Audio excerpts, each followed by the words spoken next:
നാരായണ.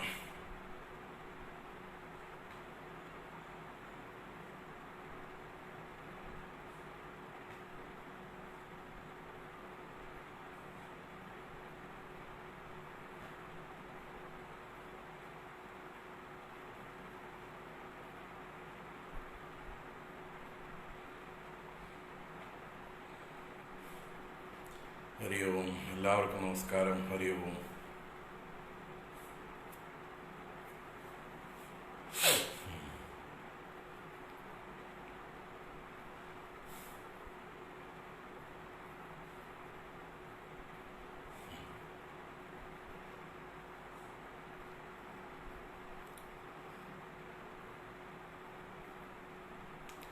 ഹരി ഓം.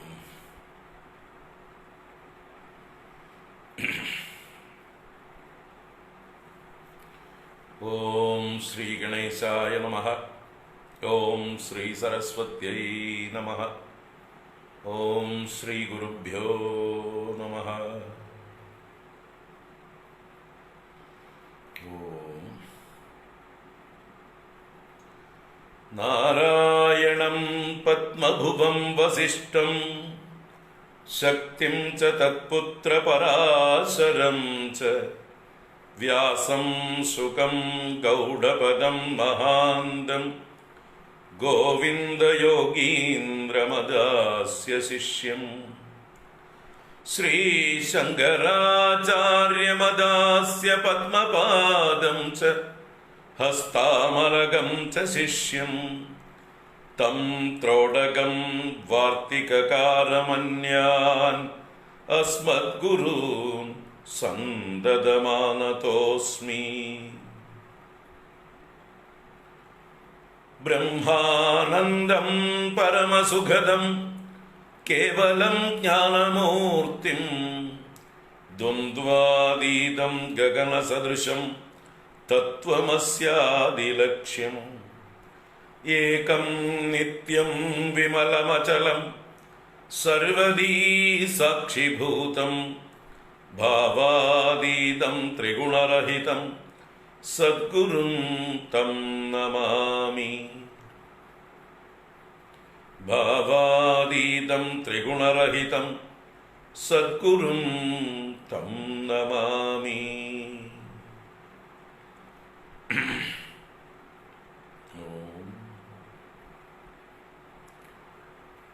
പാർത്ഥായ പ്രതിബോധിതാം ഭഗവതാ നാരായണേന സ്വയം വ്യാസേന ഗ്രഥിതാം പുരാണമുനിനാ മധ്യേ മഹാഭാരതം അദ്വൈതാമൃതവർഷിണീം ഭഗവതീം അഷ്ടാദശാധ്യായിനീം അംബ ത്വാം അനുസന്ദധാമി ഭഗവദ്ഗീതേ ഭവദ്വേഷിണീ. യം ബ്രഹ്മാ വരുണേന്ദ്രരുദ്രമരുതഃ സ്തുന്വന്തി ദിവ്യൈസ്തവൈഃ വേദൈഃ സാംഗപദക്രമോപനിഷദൈഃ ഗായന്തി യം സാമഗാഃ. ധ്യാനാവസ്ഥിതതദ്ഗതേന മനസാ പശ്യന്തി യം യോഗിനോ യസ്യാന്തം ന വിദുഃ സുരാസുരഗണാഃ. ദേവായ തസ്മൈ നമഃ. യസ്യാന്തം ന വിദുഃ സുരാസുരഗണാഃ. ദേവായ തസ്മൈ നമഃ.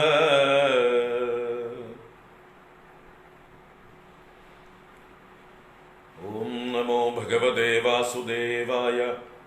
ഓം ശ്രീകൃഷ്ണ പരമാത്മനേ നമഃ. ഓം നമഃ പരമർഷിഭ്യോ നമഃ പരമർഷിഭ്യഃ. ഓം നാരായണം നമസ്കൃത്യ നരം ചൈവ നരോത്തമം ദേവീം സരസ്വതീം വ്യാസം തതോ ജയമുദീരയേത്. ഓം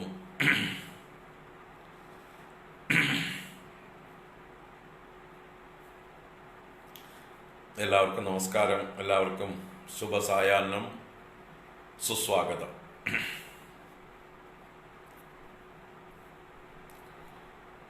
ശ്രീമദ് ഭഗവത്ഗീത പഠന പരമ്പര 11ാമത്തെ ക്ലാസ്സിലേക്ക് ഏവർക്കും സ്വാഗതം. മഹാഭാരത അവലോകനം 7ാമത്തെ സെഷനാണ്. നമുക്ക് നോക്കാം.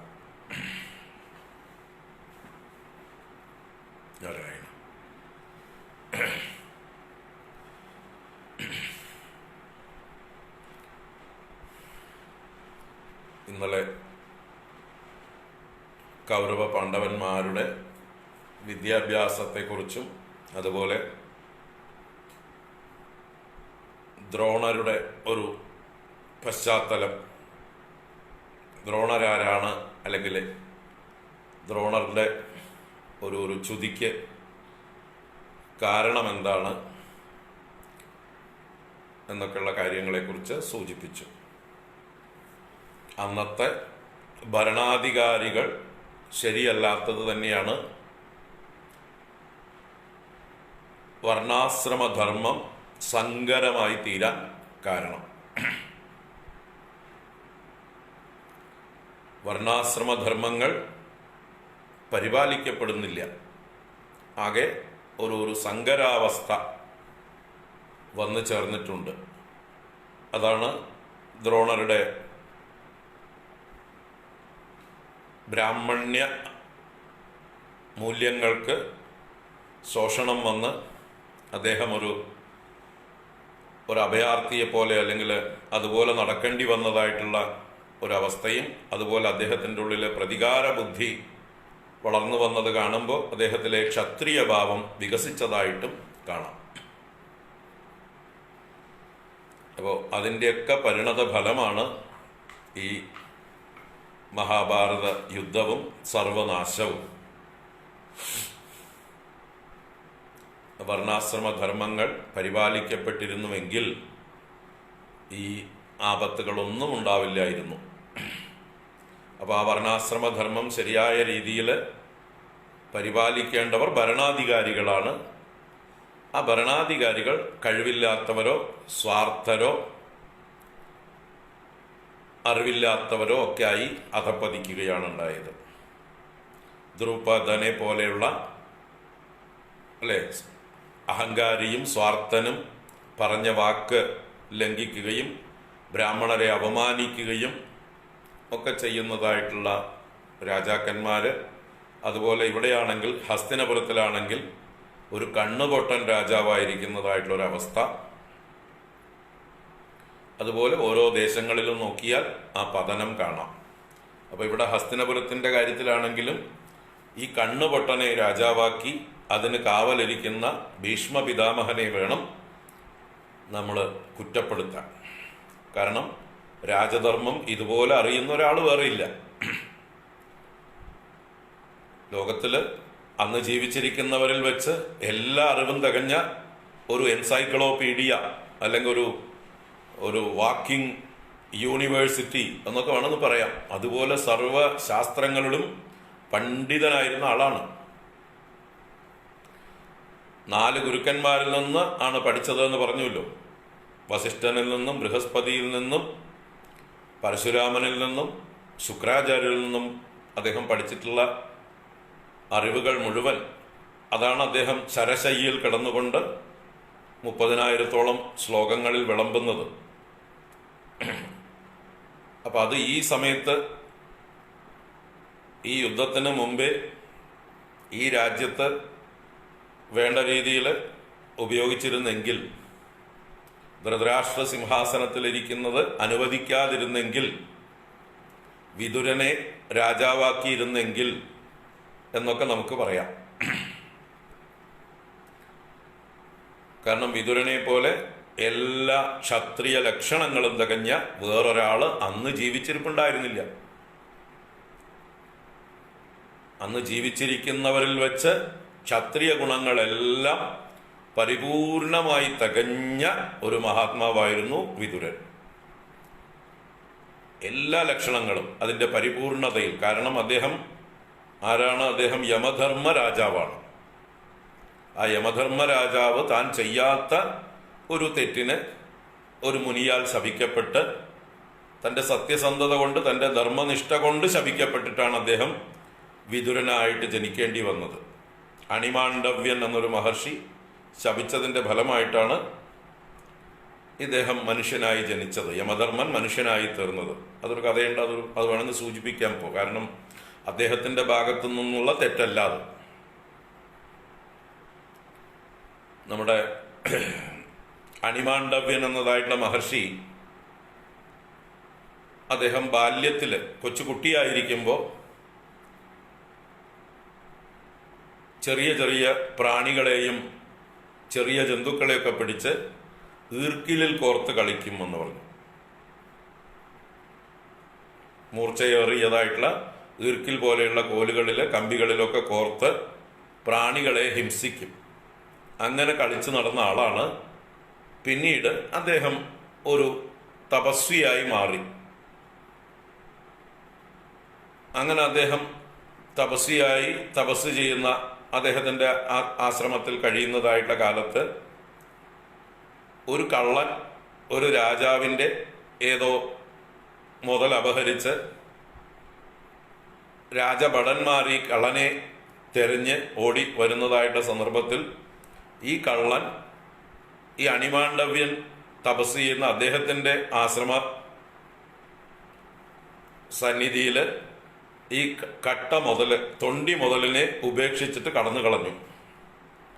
അപ്പൊ രാജഭടന്മാർ തെരഞ്ഞു വന്നതായിട്ടുള്ള സമയത്ത് ഈ മഹർഷിയുടെ ആശ്രമത്തിൽ നിന്ന് തൊണ്ടി മുതലുകൾ കണ്ടുകിട്ടി. ആ തൊണ്ടി മുതലുകൾ കണ്ടുകിട്ടിയതായിട്ടുള്ള സന്ദർഭത്തിൽ ഇങ്ങേരാണ് കള്ളൻ എന്ന് രാജഭടന്മാരങ്ങോട്ട് നിശ്ചയിച്ചു. അദ്ദേഹത്തെ ബന്ധിച്ചു കൊണ്ടുപോയി രാജാവിൻ്റെ അടുത്ത് കൊണ്ടുപോയി സമർപ്പിച്ചു. രാജാവ് അധിക വിചാരണയൊന്നും കൂടാതെ ഇദ്ദേഹത്തെ അന്നത്തെ ഒരു ശിക്ഷ കൊടുത്തു. കഴുവിലേറ്റുക എന്നുള്ള ഒരു കഴുമരം എന്ന് പറഞ്ഞൊരു മരമുണ്ട്. മൂർച്ചയേറിയതായിട്ടുള്ള ഒരു പാര പോലെ ഒരു സാധനത്തിൻ്റെ മുകളിലേക്ക് ആളെ കുത്തി നിർത്തുക. അപ്പോൾ നല്ല ഉഴുന്ന വട ചുടും പോലെ അയാളെ അതിൻ്റെ മുകളിലേക്ക് കുത്തി നിർത്തി. അല്ലെങ്കിൽ ഇന്നത്തെ എവിടെയെങ്കിലും എന്താ തണ്ടൂരി പാചകം ചെയ്യുന്ന സ്ഥലങ്ങളിലൊക്കെ പുറത്ത് കാണാമല്ലോ, അതുപോലെയൊക്കെയുള്ള രീതിയിൽ അദ്ദേഹത്തെ ഈ കഴുവിൽ കുത്തി നിർത്തി, വിചാരണ കൂടാതെ. പക്ഷെ അദ്ദേഹത്തിൻ്റെ ആയുസ് കഴിഞ്ഞിട്ടുണ്ടായിരുന്നില്ല. അതുകൊണ്ട് അദ്ദേഹം ആ കഴുവിൽ കുറച്ചു കാലം അങ്ങനെ തന്നെ കിടന്നു മരിക്കാതെ. പിന്നീട് രാജാവിന് തൻ്റെ തെറ്റ് പറ്റിയത് തിരിച്ചറിഞ്ഞ് അദ്ദേഹം ഈ മഹാത്മാവിനെ ആ കഴിവിൽ നിന്ന് ഇറക്കി വിടുകയും അദ്ദേഹത്തോട് ക്ഷമാപണം ചെയ്യുകയും ചെയ്തു. അപ്പോൾ ഇതിന് പിന്നീട് അദ്ദേഹം യമധർമ്മ രാജാവുമായിട്ട് കണ്ടുമുട്ടുന്നതായിട്ടുള്ള സന്ദർഭത്തിൽ അദ്ദേഹം യമധർമ്മനോട് ചോദിച്ചു, ഞാൻ ചെയ്യാത്ത തെറ്റിന് എന്തിന് എനിക്ക് കഴുമരത്തിൽ കയറേണ്ടി വന്നു എന്ന്. അപ്പോൾ യമധർമ്മ രാജാവ് ഇദ്ദേഹത്തിൻ്റെ പുണ്യപാപങ്ങളുടെ കണക്ക് നോക്കിയിട്ട് പറഞ്ഞു, അങ്ങേക്ക് ഈ കഴുമരത്തിൽ കിടക്കാനുള്ള ഒരു പ്രാരബ്ധമുണ്ട്.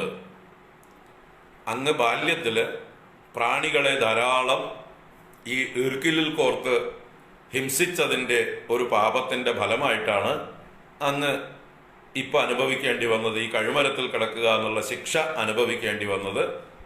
ഇപ്പോൾ അങ്ങ് ആ ശിക്ഷയിൽ നിന്ന് മുക്തനാവുകയും ചെയ്തു. അങ്ങ് അനുഭവിക്കാനുള്ളത് അനുഭവിച്ചു കഴിഞ്ഞു എന്ന് പറഞ്ഞു. അപ്പോൾ അത് ഈ അണിമാണ്ഡവ്യൻ എന്ന തപസ്വി എന്ന് പറഞ്ഞാൽ മതി. എല്ലാവരും താടിക്കാരൊന്നും മഹർഷിമാര് അല്ലെങ്കിൽ വലിയ ജ്ഞാനികൾ എന്നൊന്നും പറയാൻ പാടില്ല. അനേക തപസ്വിമാരുണ്ട്, താപസന്മാരുണ്ട് നമ്മുടെ കഥകളിൽ. അപ്പൊ ഇദ്ദേഹത്തിന് ആ തപോബലമുണ്ട്. അപ്പൊ ആ തപസ്വിയായിട്ടുള്ള അദ്ദേഹം ഇദ്ദേഹത്തെ യമധർമ്മ രാജാവിനെ ശപിച്ചു. ഞാൻ ചെയ്യാത്ത തെറ്റിന്, അഥവാ ഞാൻ കുട്ടിക്കാലത്ത് ചെയ്ത ഒരു തെറ്റിന് ഈ നിരപരാധിയായിരിക്കുന്ന അവസ്ഥയിൽ എന്നെ ശിക്ഷിച്ചതിൽ അങ്ങേക്ക് തെറ്റ് പറ്റിയിട്ടുണ്ട്, അങ്ങയുടെ കണക്ക് പഴച്ചിട്ടുണ്ട്. അതുകൊണ്ട് അങ്ങ് ഇവിടുന്ന് ഈ സ്ഥാനത്തിൽ നിന്ന് ഭ്രഷ്ടനാകണം, അങ്ങ് ഭൂമിയിൽ മനുഷ്യനായി കുറച്ചു കാലം കഷ്ടപ്പെടണം എന്നുള്ള രീതിയിൽ ഒരു ശാപം കൊടുത്തതാണ്. അപ്പൊ അദ്ദേഹം ചെയ്ത ധർമ്മത്തിന്റെ, അദ്ദേഹം ഈ കുട്ടിയായിരിക്കുമ്പോൾ ചെയ്തതിന്റെ ശിക്ഷയാണ് ഇദ്ദേഹം വലുതായപ്പോൾ അനുഭവിച്ചത്. അത് യമധർമ്മന്റെ ഭാഗത്ത് യാതൊരു തെറ്റും പറയാൻ പറ്റില്ല. ന്യായമായിട്ടുള്ള ശിക്ഷ അദ്ദേഹത്തിന് കിട്ടി, അദ്ദേഹത്തിന്റെ പ്രാരബ്ധം അനുഭവിച്ചു. പക്ഷെ അദ്ദേഹത്തിന്റെ കോപം കൊണ്ട് അദ്ദേഹം ശപിച്ചു. അപ്പൊ അങ്ങനെ ഒരു യോഗം, അത് വിതുരനും ചെയ്യാത്ത തെറ്റിന് ശിക്ഷിക്കപ്പെട്ടു, അല്ലെ? ഇപ്പൊ ഇദ്ദേഹം അണിമാണ്ഡവ്യൻ സ്വയം പറയുകയാണെങ്കിൽ ചെയ്യാത്ത തെറ്റിന് ശിക്ഷിക്കപ്പെട്ടുവെങ്കിൽ അദ്ദേഹവും ശിക്ഷിക്കപ്പെട്ടു. അങ്ങനെ മനുഷ്യനായിട്ട് ഭൂമിയിൽ അവതരിച്ച ആളാണ് യമധർമ്മന്റെ അവതാരമായിട്ടുള്ള വിതുരൻ. അപ്പൊ അദ്ദേഹത്തിന് ഇങ്ങനെ എന്താ പറയുക, ശ്വാസം മുട്ടി കഴിയാനുള്ളതായിട്ടുള്ള എല്ലാ ധർമ്മങ്ങളും അറിഞ്ഞും അത് പാലിക്കാനുള്ള ശക്തി ഉണ്ടായിട്ടും ഒരു ദാസീപുത്രനായി ജനിച്ച് അധികാരമില്ലാതെ, അത് മാണ്ഡവ്യ മഹർഷിയുടെ ശാപം കൊണ്ടാണ്, അധികാരം നേരിട്ട് കയ്യിൽ ചെങ്കോലില്ലാത്തത് കൊണ്ട് എല്ലാം അനുഭവിച്ച് ശ്വാസം മുട്ടാനുള്ളതായിട്ടുള്ളൊരവസ്ഥ, അതിലൂടെ കടന്നു പോകാനുള്ളൊരു മനുഷ്യജന്മമായിരുന്നു വിതുരന്റെ. അപ്പൊ തീർച്ചയായിട്ടും അദ്ദേഹം എല്ലാം തികഞ്ഞ മഹാപണ്ഡിതനും നിസ്സംഗനും നിർമ്മമനും അല്ലെങ്കിൽ സത്യസന്ധനും ധർമ്മനിഷ്ഠനും ധർമ്മജ്ഞനും എല്ലാമായിരുന്നു. ശക്തനുമായിരുന്നു. എപ്പോഴും കയ്യിൽ വില്ലും കൊണ്ട് നടന്നിരുന്ന ആളാണ്. ക്ഷത്രിയന്റെ ചിഹ്നമായിട്ടുള്ള ഒരു വില്ല്, ധനുസ് കയ്യിൽ കൊണ്ടു നടന്നിരുന്ന ആളുമാണ്. അപ്പൊ അദ്ദേഹത്തെ അന്നത്തെ സമൂഹം വർണ്ണാശ്രമധർമ്മത്തിന്റെ ദുർവ്യാഖ്യാനമായിട്ട് ദാസീപുത്രൻ എന്ന് വിളിച്ചു. അവിടുന്നാണ് ഈ വർണ്ണാശ്രമധർമ്മങ്ങളുടെ പതനം. ആ ദ്വാപരയുഗത്തിലുണ്ടായ പതനം തന്നെയാണ് തുടർന്ന് നമ്മുടെ കലിയുഗത്തിലും കാണുന്നത്. വർണ്ണാശ്രമധർമ്മങ്ങളല്ല ഇപ്പൊ പരിപാലിക്കപ്പെടുന്നത്. അല്ലെങ്കിൽ ഹിന്ദു ധർമ്മത്തിൽ പിന്നീട് വന്നു ചേർന്നതാണ് ജാതിധർമ്മം എന്ന് പറയുന്നതായിട്ടുള്ള ഓരോ ധർമ്മങ്ങൾ. കുലധർമ്മം, ജാതിധർമ്മം എന്നൊക്കെ ഉള്ളതായിട്ടുള്ള ധർമ്മങ്ങൾ പിന്നീട് കാലാകാലങ്ങളിൽ വന്നു ചേർന്നതാണ്. അപ്പൊ യഥാർത്ഥ വർണ്ണാശ്രമധർമ്മം അത് ഉത്തമമായിട്ടുള്ള ധർമ്മമാണ്, അത് ശാസ്ത്രീയമാണ്. അതിനെക്കുറിച്ച് നമുക്ക് പിന്നെ കാണാം. അത് ഗീതയിലെ വിഷയമാണ്. ഗീതയാണ് അത് വ്യാഖ്യാനിക്കുന്നത്, എന്താണ് വർണ്ണാശ്രമധർമ്മം എന്ന്. ഗീത 4-ാം അധ്യായത്തില് ചാതുർവർണ്ണ്യം മയാ സൃഷ്ടം ഗുണകർമ്മ വിഭാഗശഃ തസ്യ കർത്താരമഭിമാം വിദ്യകർത്താരമവ്യയം എന്ന് 4-ാം അധ്യായത്തിലും പിന്നീട് 18-ാം അധ്യായത്തിൽ വിസ്തരിച്ചും ഓരോരുത്തരുടെയും സ്വഭാവം എന്താണ്, ആരാണ് ബ്രാഹ്മണൻ, ആരാണ് ക്ഷത്രിയൻ, ആരാണ് വൈശ്യൻ, ആരാണ് ശൂദ്രൻ എന്ന് ഭഗവത്ഗീത 18-ാം അധ്യായത്തിൽ വ്യക്തമാക്കുന്നുണ്ട്. അപ്പൊ 4-ലും 18-ലുമായിട്ട് വർണ്ണാശ്രമധർമ്മങ്ങളെ ഭഗവത്ഗീത വ്യക്തമാക്കി തരുന്നു. അപ്പൊ ഈ തെറ്റുകൾക്കുള്ള തിരുത്തൽ അവിടെയാണ്. പാണ്ഡവന്മാരിലൂടെ, അർജുനനിലൂടെ ഭഗവാൻ ലോകത്തെ തിരുത്തുന്നത് ഗീതയിലൂടെയാണ്. അത് കേൾക്കുന്നത് ഭീഷ്മരും കേൾക്കുന്നുണ്ട്. ഭഗവത്ഗീത ഭീഷ്മരും കേട്ടിട്ടുണ്ട്. കാരണം ഭീഷ്മദ്രോണ പ്രമുഖത, ഭീഷ്മരുടെയും ദ്രോണന്റെയും മുമ്പിൽ നിന്നുകൊണ്ടാണ് ഭഗവാൻ അർജുനനോട് ഗീത പറഞ്ഞിട്ടുള്ളത്. അപ്പൊ തീർച്ചയായിട്ടും ഭീഷ്മരും കേൾക്കാൻ വഴിയുണ്ട്, കേട്ടിട്ടുണ്ടാവണം എന്ന് നമുക്ക് ഊഹിക്കാം. അതുതന്നെയാണ് ഭീഷ്മന് സ്വയം പശ്ചാത്താപ വിവശനാവാനും പ്രായശ്ചിത്തം ചെയ്യാനും ഉള്ളതായിട്ടുള്ള ഒരു സന്ദർഭം ഉണ്ടായത്. ശരശയിൽ കിടന്നുകൊണ്ട് ഇതിനെയൊക്കെ വീണ്ടും പുനരാലോചനം ചെയ്ത് അദ്ദേഹം തനിക്ക് പറ്റിയ തെറ്റുകളെ ഏറ്റുപറയുകയും ഇങ്ങനെ ഞാൻ ചെയ്തതായിരുന്നില്ല ശരി, ഇതാണ് ശരി എന്ന് ധർമ്മശാസ്ത്രങ്ങളെല്ലാം യുധിഷ്ഠിരന് ഉപദേശിക്കുകയും ചെയ്തതായിട്ടുള്ള ആ ശരശയിൽ കിടന്നതായിട്ടുള്ള ഭീഷ്മ പിതാമഹൻ, അദ്ദേഹം തീർച്ചയായിട്ടും ഭഗവത്ഗീതയുടെ അല്പമെങ്കിലും കേട്ടിട്ടുണ്ടാവും. തൻ്റെ മുമ്പിൽ നിന്നുകൊണ്ടാണ് ഭഗവാൻ ഇതെല്ലാം പറഞ്ഞത്. അതുകൊണ്ടാണ് ഭീഷ്മ പിതാമഹൻ ശരശയിൽ കിടന്നുകൊണ്ട് സ്തുതിച്ചപ്പോൾ ശ്രീമദ് ഭാഗവതത്തിലെ സ്തുതിയില് ഏത് ഭാവത്തിലാണ് കൃഷ്ണനെ ധ്യാനിച്ചത്, ഏത് ഭാവത്തിലാണ് കൃഷ്ണനെ സ്തുതിച്ചത്? ഓരോ ശ്ലോകത്തിലും പാർത്ഥസാരഥിയെയാണ് സ്തുതിച്ചത്, അല്ലേ? വിജയസഖേ മതിരസ്തു മേ അനവദ്യ. പാർത്ഥസഖിയിൽ, വിജയസഖിയിൽ എന്ന ഓരോ വരികളിലും ഓരോ ശ്ലോകത്തിലും എണ്ണി എണ്ണി എണ്ണി പറയുന്നുണ്ട്. ആ പാർത്ഥസാരഥിയായ കൃഷ്ണനിൽ എൻ്റെ മനസ്സുറയ്ക്കട്ടെ, പാർത്ഥസാരഥിയായ കൃഷ്ണനിൽ എൻ്റെ മനസ്സുറയ്ക്കട്ടെ എന്ന് പറയുമ്പോൾ ആ പാർത്ഥസാരഥിയുടെ മഹിമ ഗീതോപദേശമാണ്. അപ്പൊ ഗീതോപദേശം ചെയ്ത് എനിക്ക് എൻ്റെ കണ്ണ് തുറപ്പിച്ച, എൻ്റെ തെറ്റുകളെയൊക്കെ തിരുത്താൻ എനിക്ക് വേണ്ട നിർദ്ദേശം തന്ന ആ പാർത്ഥസാരഥിയിൽ എൻ്റെ മനസ്സുറയ്ക്കട്ടെ എന്ന് തന്നെയാണ് അദ്ദേഹത്തിൻ്റെ പ്രാർത്ഥനകളുടെ താല്പര്യം എന്ന് ഞാൻ മനസ്സിലാക്കുന്നു. നമുക്ക് ആ ഭീഷ്മസ്തുതി, ഭാഗവതത്തിലെ 9-ാം അധ്യായത്തിലെ ഭീഷ്മസ്തുതി ഓരോ വരികളും വായിച്ചാൽ അദ്ദേഹത്തിൻ്റെ ഹൃദയം നിറഞ്ഞു നിൽക്കുന്നത് പാർത്ഥസാരഥിയാണ്. പാർത്ഥസാരഥി എന്നാൽ ഗീതയാണ്, ഭഗവത്ഗീതയാണ്.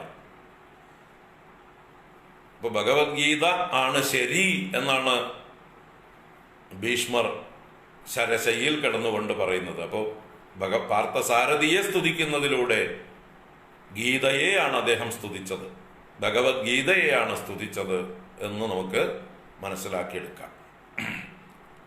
ഇതൊക്കെ വ്യാസൻ അവതരിപ്പിക്കുന്നത് പരോക്ഷമായിട്ടാണെങ്കിലും എല്ലാം കൂടി വായിച്ചിട്ട് പിന്നെ ഒരു വരികളുടെ ഇടയിലും വായിച്ച് കൂട്ടി വായിക്കണം നമ്മളെല്ലാം കൂടിയിട്ട്. ആ കൂട്ടി വായിക്കുമ്പോഴാണ് ഇതൊക്കെ നമുക്ക് സമന്വയിപ്പിക്കാൻ പറ്റുക. അല്ലെങ്കിൽ പലതും പരസ്പരം ചേരാതെ കിടക്കും. ആ ചേരാതെ കിടക്കുന്നതിനെയൊക്കെ സമന്വയിപ്പിക്കണമെങ്കിൽ ഒരു കൂട്ടി വായനയുണ്ട്. അതിന് വ്യാസൻ എഴുതിയത് മുഴുവൻ വായിച്ച് വരികളുടെ ഇടയിലും വായിച്ച് പിന്നെയാണ് നമ്മൾ കൂട്ടി വായിക്കേണ്ടത്. ആ കൂട്ടി വായനയിലാണ് എല്ലാം ഇണങ്ങുക. കണ്ണികളൊക്കെ പരസ്പരം ചേരാത്ത കണ്ണികളൊക്കെ നമുക്ക് ചേർത്തെടുക്കാൻ പറ്റും.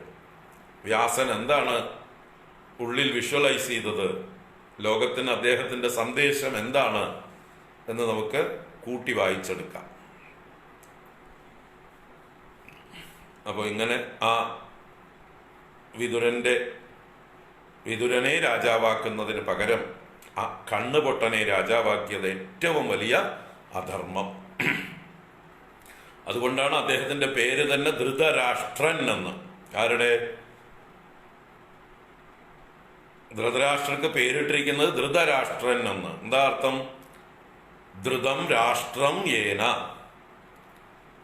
തൻ്റേതല്ലാത്ത രാഷ്ട്രത്തെ മുറുക്ക പിടിച്ചവൻ എന്നാണ്. തനിക്ക് അർഹതയില്ലാത്ത രാഷ്ട്രത്തെ ധരിച്ചവൻ, ഇരിക്കാൻ പാടില്ലാത്ത സ്ഥാനത്ത് കയറി ഇരുന്നവൻ. അതാണ് ധൃതരാഷ്ട്ര ശബ്ദം കൊണ്ട് വ്യാസൻ പരിഹസിക്കുകയാണ് ചെയ്യുന്നത്. കണ്ണ് പൊട്ടനായിരുന്നിട്ടും ആ രാഷ്ട്രത്തിന്റെ അധിപതിയായിരിക്കാൻ പാടില്ലാതിരുന്നിട്ടും സ്വന്തം ശരീരം ഭരിക്കാൻ സാമർഥ്യമില്ലാത്ത ഒരാൾ ജനങ്ങളെ മുഴുവൻ എങ്ങനെ ഭരിക്കും? ജനങ്ങളുടെ നന്മ എങ്ങനെ അദ്ദേഹത്തിന് കാണാൻ പറ്റും? ജനങ്ങളുടെ പ്രശ്നങ്ങൾ എങ്ങനെ അദ്ദേഹം അറിയും? എങ്ങനെ അദ്ദേഹത്തിന് ജനക്ഷേമകരമായിട്ട് രാജ്യം ഭരിക്കാൻ പറ്റും? അപ്പൊ തൻ്റേതല്ലാത്ത, തനിക്ക് യാതൊരു അർഹതയുമില്ലാത്ത, അവകാശവുമില്ലാത്ത ആ രാഷ്ട്രത്തെ ധരിച്ചവൻ ധൃതരാഷ്ട്രൻ. ഈ പേരുകളൊക്കെ വളരെ അർത്ഥം ധ്വനിപ്പിക്കുന്നതാണ്, അവരുടെ ക്യാരക്ടറിനെ പ്രകാശിപ്പിക്കുന്നതാണ്. നമുക്ക് കൗരവ പാണ്ഡവരിലേക്ക് തന്നെ വരാം. അപ്പോൾ ദ്രോണരുടെ കൃപരുടെയും ആചാര്യതയിൽ വിദ്യാഭ്യാസം ലഭിച്ചതായിട്ടുള്ള ആ കുട്ടികളുടെ വിദ്യാഭ്യാസം അവസാനിപ്പിക്കുന്നതായിട്ടുള്ള സന്ദർഭത്തിൽ ഒരു ചടങ്ങുണ്ട്. നമ്മൾ സമാവർത്തനം എന്ന് പറയും പോലെ ഇവരുടെ കോൺവൊക്കേഷൻ സെറിമണി. വലിയൊരു സഭയിൽ വെച്ച് എല്ലാ പണ്ഡിതരെയും അതുപോലെ ജനങ്ങളെയും അതിഥികളെയും എല്ലാവരെയും ക്ഷണിച്ചു വരുത്തി ഈ കുട്ടികളുടെ വിദ്യാഭ്യാസം പൂർത്തിയായി എന്ന് പ്രഖ്യാപിക്കുന്നതായിട്ടുള്ള ഒരു ദിവസം. നമ്മുടെ ഫൈനൽ എക്സാം പോലെയോ അല്ലെങ്കിൽ ബിരുദദാന ചടങ്ങ് പോലെയോ ഒക്കെ പറയാം. രണ്ടും കൂടി ഒന്നിച്ചാണ് ഇവിടെ. ഇത് ബിരുദദാന ചടങ്ങുമാണ്, ഒരു ഫൈനൽ എക്സാമും കൂടിയാണ്. ഞാൻ ഭരതന്റെ മക്കളുടെ കാര്യം പറഞ്ഞപ്പോൾ പറഞ്ഞുവല്ലോ, അതുപോലൊരു ചടങ്ങ് വിദ്യാഭ്യാസം കഴിഞ്ഞതായിട്ടുള്ള ഈ കൗരവ പാണ്ഡവന്മാർ ഓരോരുത്തരും അവരവരുടേതായിട്ടുള്ള ഏതേത് വിദ്യകളിലാണ് അവർ പ്രഗത്ഭന്മാരായത്, അവർ പ്രാവീണ്യം നേടിയത്, ഏതേത് ആയുധകലകൾ അവർ പ്രത്യേകമായിട്ട് അഭ്യസിച്ചു, ഏതേതിൽ ആരാര് സമർത്ഥന്മാരായിരിക്കുന്നു, അതുപോലെ മറ്റ് ശാസ്ത്രങ്ങളിലും ആരാണ് മിടുക്കന്മാര്, ഇതൊക്കെ തെളിയിക്കുന്നതായിട്ടുള്ള വലിയൊരു സഭ.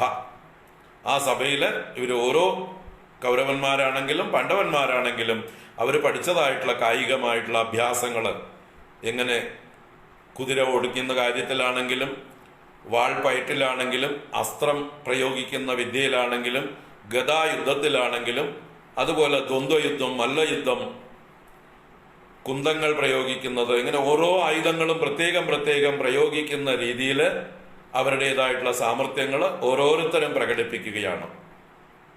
അപ്പൊ അതില് നമ്മുടെ ഭീമൻ, ദുര്യോധനൻ, ദുശാസനൻ മുതലായവരൊക്കെയാണ് ഗദായുദ്ധത്തിലും മല്ലയുദ്ധത്തിലും ഒക്കെ ഗംഭീരന്മാര്.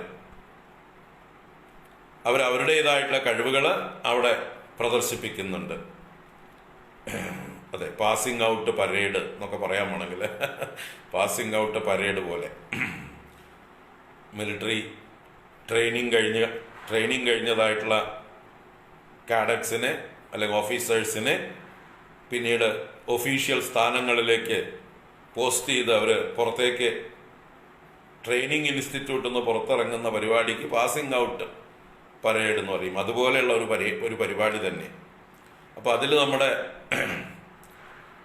ഭീമസേനാദികൾ അവരുടെ കഴിവുകളൊക്കെ പ്രകടിപ്പിച്ചു. ഗദായുദ്ധത്തിലും മല്ലയുദ്ധത്തിലും ഒക്കെ ഭീമനും ദുര്യോധനനും ദുശാസനനുമൊക്കെ അവരുടെ ശക്തിയും കഴിവുകളും സാമർഥ്യവുമൊക്കെ നന്നായിട്ട് പ്രകടിപ്പിച്ചു. അതുപോലെ അസ്ത്ര പ്രയോഗത്തിൽ അർജുനൻ തൻ്റെ സാമർഥ്യം ഭംഗിയായിട്ട് പ്രകടിപ്പിച്ചു. അവിടെ കൂടിയിരിക്കുന്ന ആ വിദ്യാർത്ഥികളിൽ വെച്ച് അസ്ത്രവിദ്യയിൽ ഏറ്റവും പ്രഗത്ഭനായിട്ട് കണ്ണഞ്ചിപ്പിക്കുന്ന പ്രകടനമായിരുന്നു, മറ്റുള്ളവരെയൊക്കെ അത്ഭുതപ്പെടുത്തിയ പ്രകടനമായിരുന്നു അർജുനൻ്റെതായിട്ടുള്ള അസ്ത്രവിദ്യയിലുള്ള പ്രകടനം. അപ്പൊ ഇത് കാണുന്ന ആളുകൾ ധാരാളം എല്ലാവരും വന്നു ചേർന്നിട്ടുണ്ട്. ആ കൂട്ടത്തില് നമ്മുടെ കർണനും എത്തിയിട്ടുണ്ടായിരുന്നു. അതിരഥന്റെയും രാധയുടെയും പുത്രനായ രാധേയൻ എന്ന സമൂഹം സൂതപുത്രനായി മാത്രം കണക്കാക്കിയിരുന്ന കർണൻ.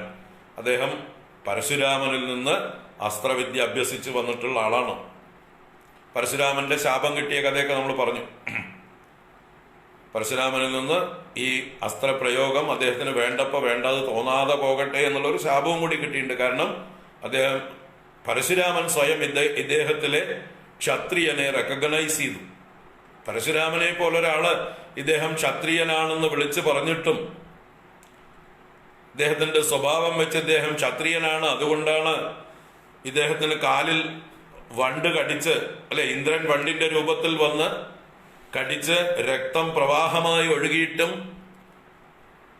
തന്റെ ഗുരു ഉണരരുത് എന്ന് കരുതി ആ രക്തത്തിൽ കുളിച്ചിരിക്കുമ്പോഴും അദ്ദേഹം ഒരു ചലനവുമില്ലാതെ ശാന്തനായിട്ട് അത് സഹിച്ചുകൊണ്ടിരുന്നുവെങ്കിൽ തീർച്ചയായിട്ടും ഇവൻ ഒരു ക്ഷത്രിയനാണ്, ഇവൻ ബ്രാഹ്മണനുമല്ല സൂതനുമല്ല എന്ന് പരശുരാമൻ പ്രഖ്യാപിച്ചു. ക്ഷത്രിയാന്തകനായിട്ടുള്ള പരശുരാമൻ. അദ്ദേഹത്തിന് അറിയാം ആരാണ് ക്ഷത്രിയൻ എന്ന് ലക്ഷണം വെച്ചിട്ട് അദ്ദേഹത്തിന് പറയാൻ പറ്റും. അദ്ദേഹത്തിന്റെ ജീവിതത്തിൽ കണ്ടിട്ടില്ല ഇതുപോലെയുള്ള ലക്ഷണം തികഞ്ഞ ഒരു ക്ഷത്രിയനെ എന്ന് വേണമെങ്കിൽ പറയാം. കാർത്തവീര്യാർജുനൻ കഴിഞ്ഞാൽ പിന്നെ ഇതുപോലൊരു ക്ഷത്രിയനെ കണ്ടിട്ടുണ്ടാവില്ല. കാർത്തവീര്യാർജുനൻ ഗംഭീരനായിരുന്നു. രാവണനെ കാരാഗൃഹത്തിൽ അടച്ച ആളാണ്. ആ കാർത്തവീര്യാർജുനനെ നിഗ്രഹിച്ച ആളാണ് പരശുരാമൻ. അല്ലെ, അവിടുന്നാണ് തുടങ്ങിയത്.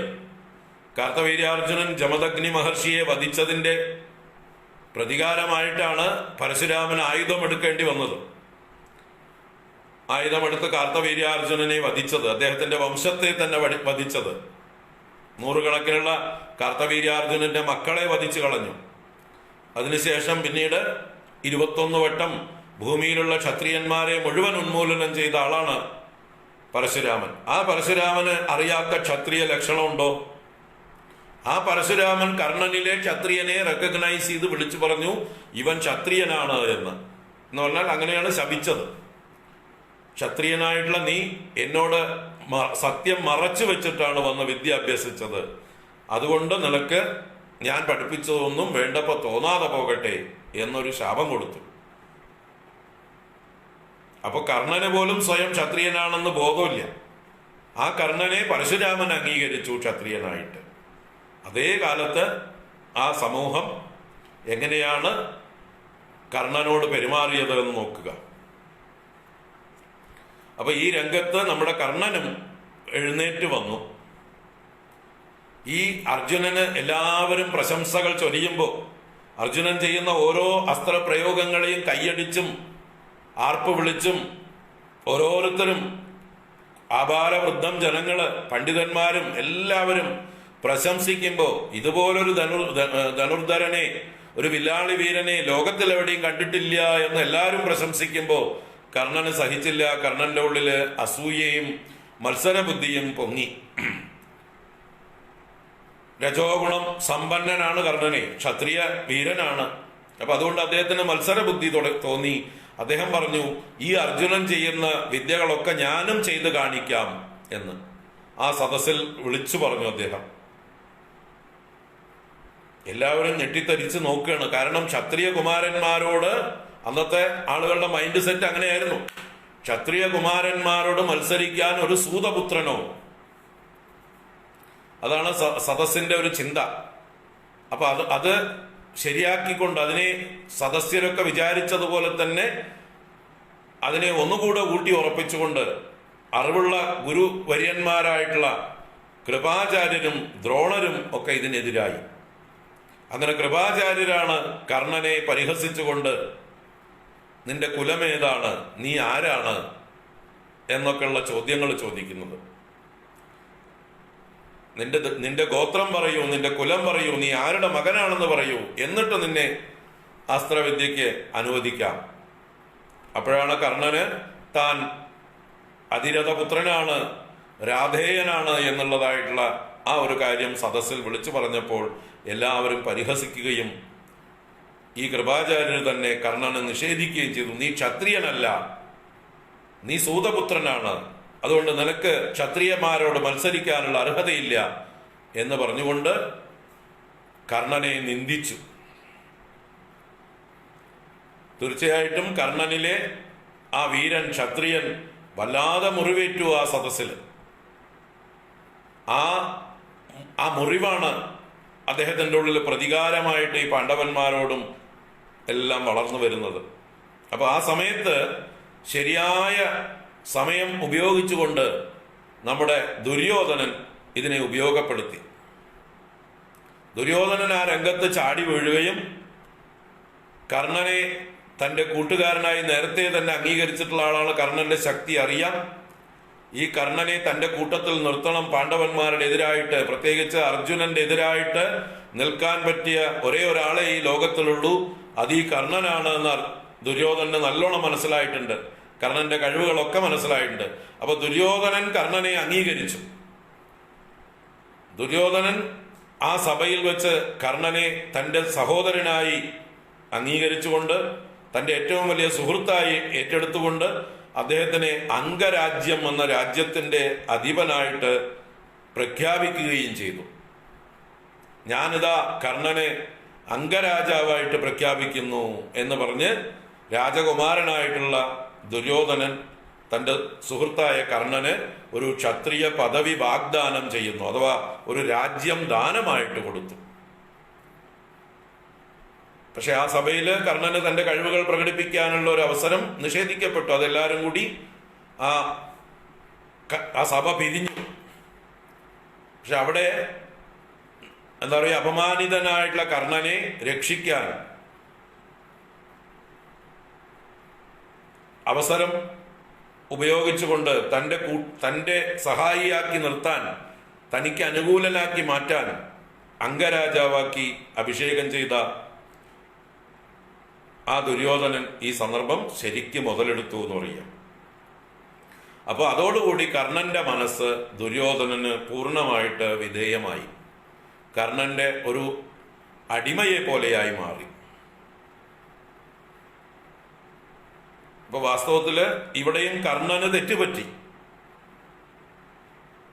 കർണന് ഈ സന്ദർഭത്തിൽ ഒഴിഞ്ഞു പോയിട്ട് വേറെ ഒരു സന്ദർഭം ഉപയോഗിക്കാൻ കാത്തിരുന്നാൽ മതി. പക്ഷെ അന്നത്തെ സമൂഹത്തെ നമുക്ക് ഒന്നും പ്രതീക്ഷിക്കാൻ പറ്റില്ല. ആ സമൂഹത്തെയാണ് നമ്മൾ കുറ്റപ്പെടുത്തേണ്ടത്. ആ സമൂഹത്തിന് മാതൃക ആയിട്ടിരുന്ന വൃദ്ധന്മാരെയാണ് നമ്മൾ കുറ്റപ്പെടുത്തേണ്ടത്.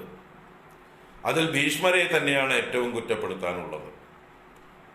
കാരണം കർണനെ പോലെ ശക്തനായിട്ടുള്ള ഒരു യുവാവിനെ, ഒരു ക്ഷത്രിയ വീരനെ അപമാനിച്ചതിൽ ആ സമൂഹത്തിന് വലിയ പങ്കുണ്ട്. അപ്പൊ അതിനെയാണ് ദുര്യോധനൻ മുതലെടുത്തത്. അപ്പൊ ഈ സന്ദർഭത്തില് കർണൻ എന്ത് ചെയ്തു? ഈ അംഗരാജ്യം ദാനമായിട്ട് കിട്ടിയതിനെ സ്വീകരിച്ചു. അതൊരിക്കലും ക്ഷത്രിയ ധർമ്മമല്ല. ക്ഷത്രിയന്മാർ അങ്ങനെ സ്വീകരിക്കാൻ പാടുള്ളതല്ല. ക്ഷത്രിയൻ ദാനം സ്വീകരിക്കാൻ അർഹനല്ല, ദാനം കൊടുക്കാൻ മാത്രമേ പാടുള്ളൂ. കർണനെ കുറിച്ച് നമുക്കറിയാം. ദാനം ചെയ്യുന്നതിൽ കർണനെ പോലെ നിപുണനായിട്ടുള്ള ഒരാളില്ല, അതുപോലെ ഉദാരനായിട്ടുള്ള ഒരാളില്ല. തൻ്റെ പ്രാണൻ പോയാൽ പോലും തൻ്റെ ശരീരത്തോട് ചേർന്ന് തൻ്റെ അച്ഛൻ നൽകിയതായിട്ടുള്ള പടച്ചട്ടയും കർണകുണ്ടലങ്ങളും വരെ ഭാവിയിൽ കൊടുക്കാനിരിക്കുന്ന ആളാണ്. അപ്പൊ ദാനത്തിൽ കർണനെ കഴിച്ചിട്ടേ ഉള്ളൂ ലോകത്തിൽ ആരും എന്ന് വേണമെങ്കിൽ പറയാം. ഇടത്ത് കയ്യിലിരിക്കുന്ന സാധനം ആരെങ്കിലും ചോദിച്ചാൽ അതിനെ വലത്തെ കൈയിലേക്ക് ആക്കാൻ കാത്തിരിക്കാതെ അപ്പൊ തന്നെ ഇടത്തെ കൈ കൊണ്ട് കൊടുക്കുന്ന ആളാണ് കർണൻ. അതും കർണന്റെ ക്ഷത്രിയ ലക്ഷണമാണ്. ഈ ദാനശീലം എന്നുള്ളത് ക്ഷത്രിയ ലക്ഷണമാണ്. ഉദാരത എന്നുള്ളത് ക്ഷത്രിയ ലക്ഷണമാണ്. മനസ്സില് ധൈര്യമുള്ള ഒരാൾക്ക് ദാനം ചെയ്യാൻ സാധിക്കുള്ളൂ. ഭീരുക്കൾക്ക് ദാനം ചെയ്യാൻ സാധിക്കില്ല. ഭീരുക്കൾക്ക് എല്ലാം എന്റെ സെക്യൂരിറ്റിക്ക് വേണം, ഇത് ഞാൻ ദാനം ചെയ്തു കഴിഞ്ഞാൽ പിന്നെ എനിക്ക് ഭാവിയിൽ ഇല്ലാതായാൽ എന്ത് ചെയ്യും എന്നുള്ള ഭയമുള്ളവരാണ് ഭീരുക്കള് പിശുക്കന്മാരായി മാറുന്നത്. അവർക്ക് ദാനം ചെയ്യാൻ പറ്റില്ല. അപ്പൊ ദാനം ചെയ്യണോ? ധൈര്യം വേണം.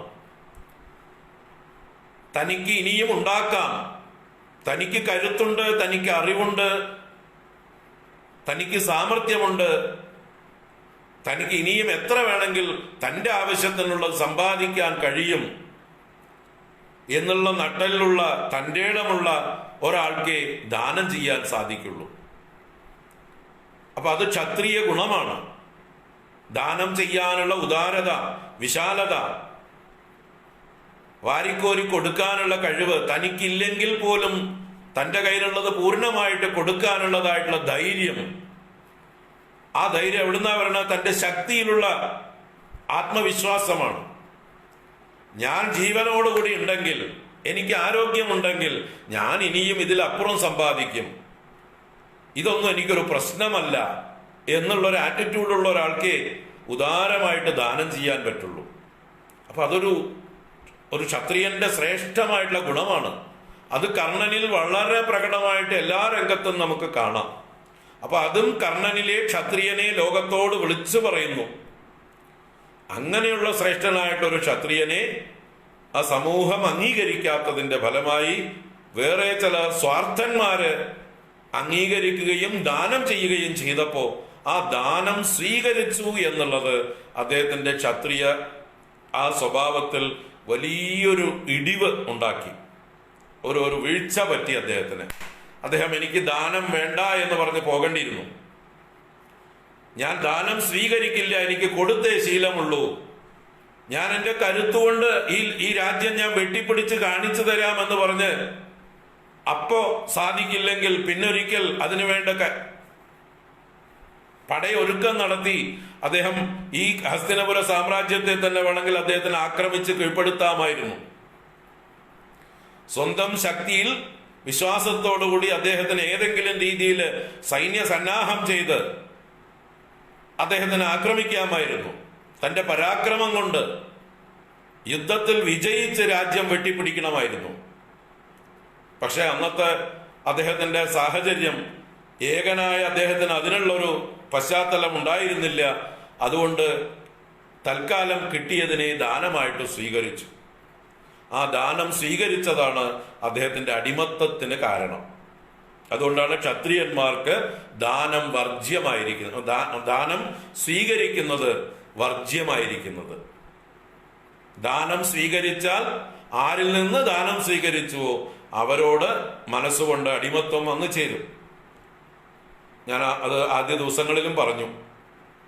അതുകൊണ്ടാണ് ഇന്നത്തെ രാഷ്ട്രീയക്കാരാണെങ്കിലും ഭരണാധികാരികൾ ഉദ്യോഗസ്ഥന്മാരൊക്കെ ആണെങ്കിലും അവർ ദാനം സ്വീകരിക്കാൻ പാടുള്ളതല്ല.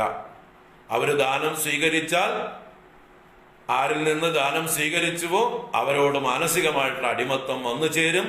അവർക്ക് വേണ്ടി പണിയെടുക്കേണ്ടി വരും. ഇന്ന് നമ്മൾ കണ്ടു, ഇന്ന് രാവിലെ കണ്ടു നമ്മൾ അതിൻ്റെയൊക്കെ ഫലം, അല്ലെ? ബാലാവകാശ കമ്മീഷനും വനിതാ കമ്മീഷനും എന്തൊക്കെയോ കമ്മീഷൻ ഒന്നിച്ച് പ്രവർത്തിച്ച അവരുടെ കുശലത കണ്ടു നമ്മൾ. എന്തുകൊണ്ട് അവർ പ്രവർത്തിച്ചു? എവിടെയൊക്കെ ശരിയായ രീതിയിൽ പ്രവർത്തിക്കണോ അവിടെയൊന്നും പ്രവർത്തിച്ചില്ല. ബാലാവകാശ കമ്മീഷൻ പ്രവർത്തിക്കേണ്ടിടത്തൊന്നും നമ്മൾ പ്രവർത്തിച്ചു കണ്ടില്ല. വനിതാ കമ്മീഷൻ പ്രവർത്തിക്കേണ്ടിടത്തൊന്നും നമ്മൾ പ്രവർത്തിച്ചു കണ്ടില്ല. മനുഷ്യാവകാശ കമ്മീഷനുകളൊന്നും പ്രവർത്തിക്കേണ്ടിടത്തൊന്നും നമ്മൾ പ്രവർത്തിച്ച് കാണാറില്ല. എത്രയോ ആളുകള് ഏതെല്ലാം രീതിയിൽ അവരുടെ അവകാശങ്ങൾ, പൗരാവകാശങ്ങൾ നിഷേധിക്കപ്പെട്ട്, കുട്ടികൾ അവകാശങ്ങൾ നിഷേധിക്കപ്പെട്ട് പീഡിതരാകുമ്പോൾ അവിടെയൊന്നും തലയെടുക്കാത്ത ഈ അധികാരികള്,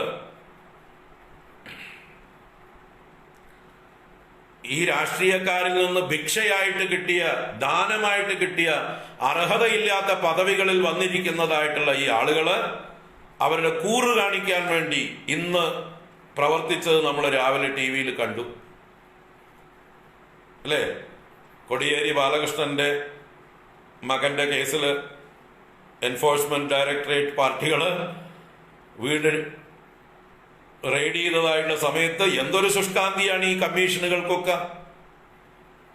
എവിടെയൊക്കെ ആരൊക്കെ എങ്ങനെയൊക്കെ കഷ്ടപ്പെട്ടു. ശബരിമലയില് ഒരു തെറ്റും ചെയ്യാത്ത ഭക്തന്മാര് ശരണം വിളിച്ചവരെ പേരിട്ട് ലിസ്റ്റിട്ട് അവരുടെ വീടുകളിൽ വാതിൽ ചവിട്ടിപ്പൊളിച്ച് പോലീസുകാരും മറ്റുള്ളവരും ബലാത്കാരേണ കൊണ്ടുപോയി ജയിലിൽ കഷ്ടപ്പെടുത്തിയതും, അവരുടെ കുട്ടികളെ അടക്കം ശബരിമലയിൽ കൊണ്ടുപോകുന്ന ഒരാള് കുട്ടിയെ കഴുത്തിലിരുത്തിക്കൊണ്ട് ശബരിമലയ്ക്ക് പോയ ഒരാളെ പിടിച്ച് കാരാഗ്രഹത്തിൽ കൊണ്ടുപോയത് ഓർമ്മയുണ്ടോ? നമ്മൾ TV-യിൽ കണ്ടത് നമ്മളൊന്നും മറന്നിട്ടില്ല. അപ്പൊ ആ കുട്ടിക്ക് ബാലാവകാശം ഒന്നുമില്ലേ? ആ കഴുത്തിലിരുന്ന കുട്ടിക്ക് അവകാശമൊന്നുമില്ലേ? അപ്പൊ അതുപോലെ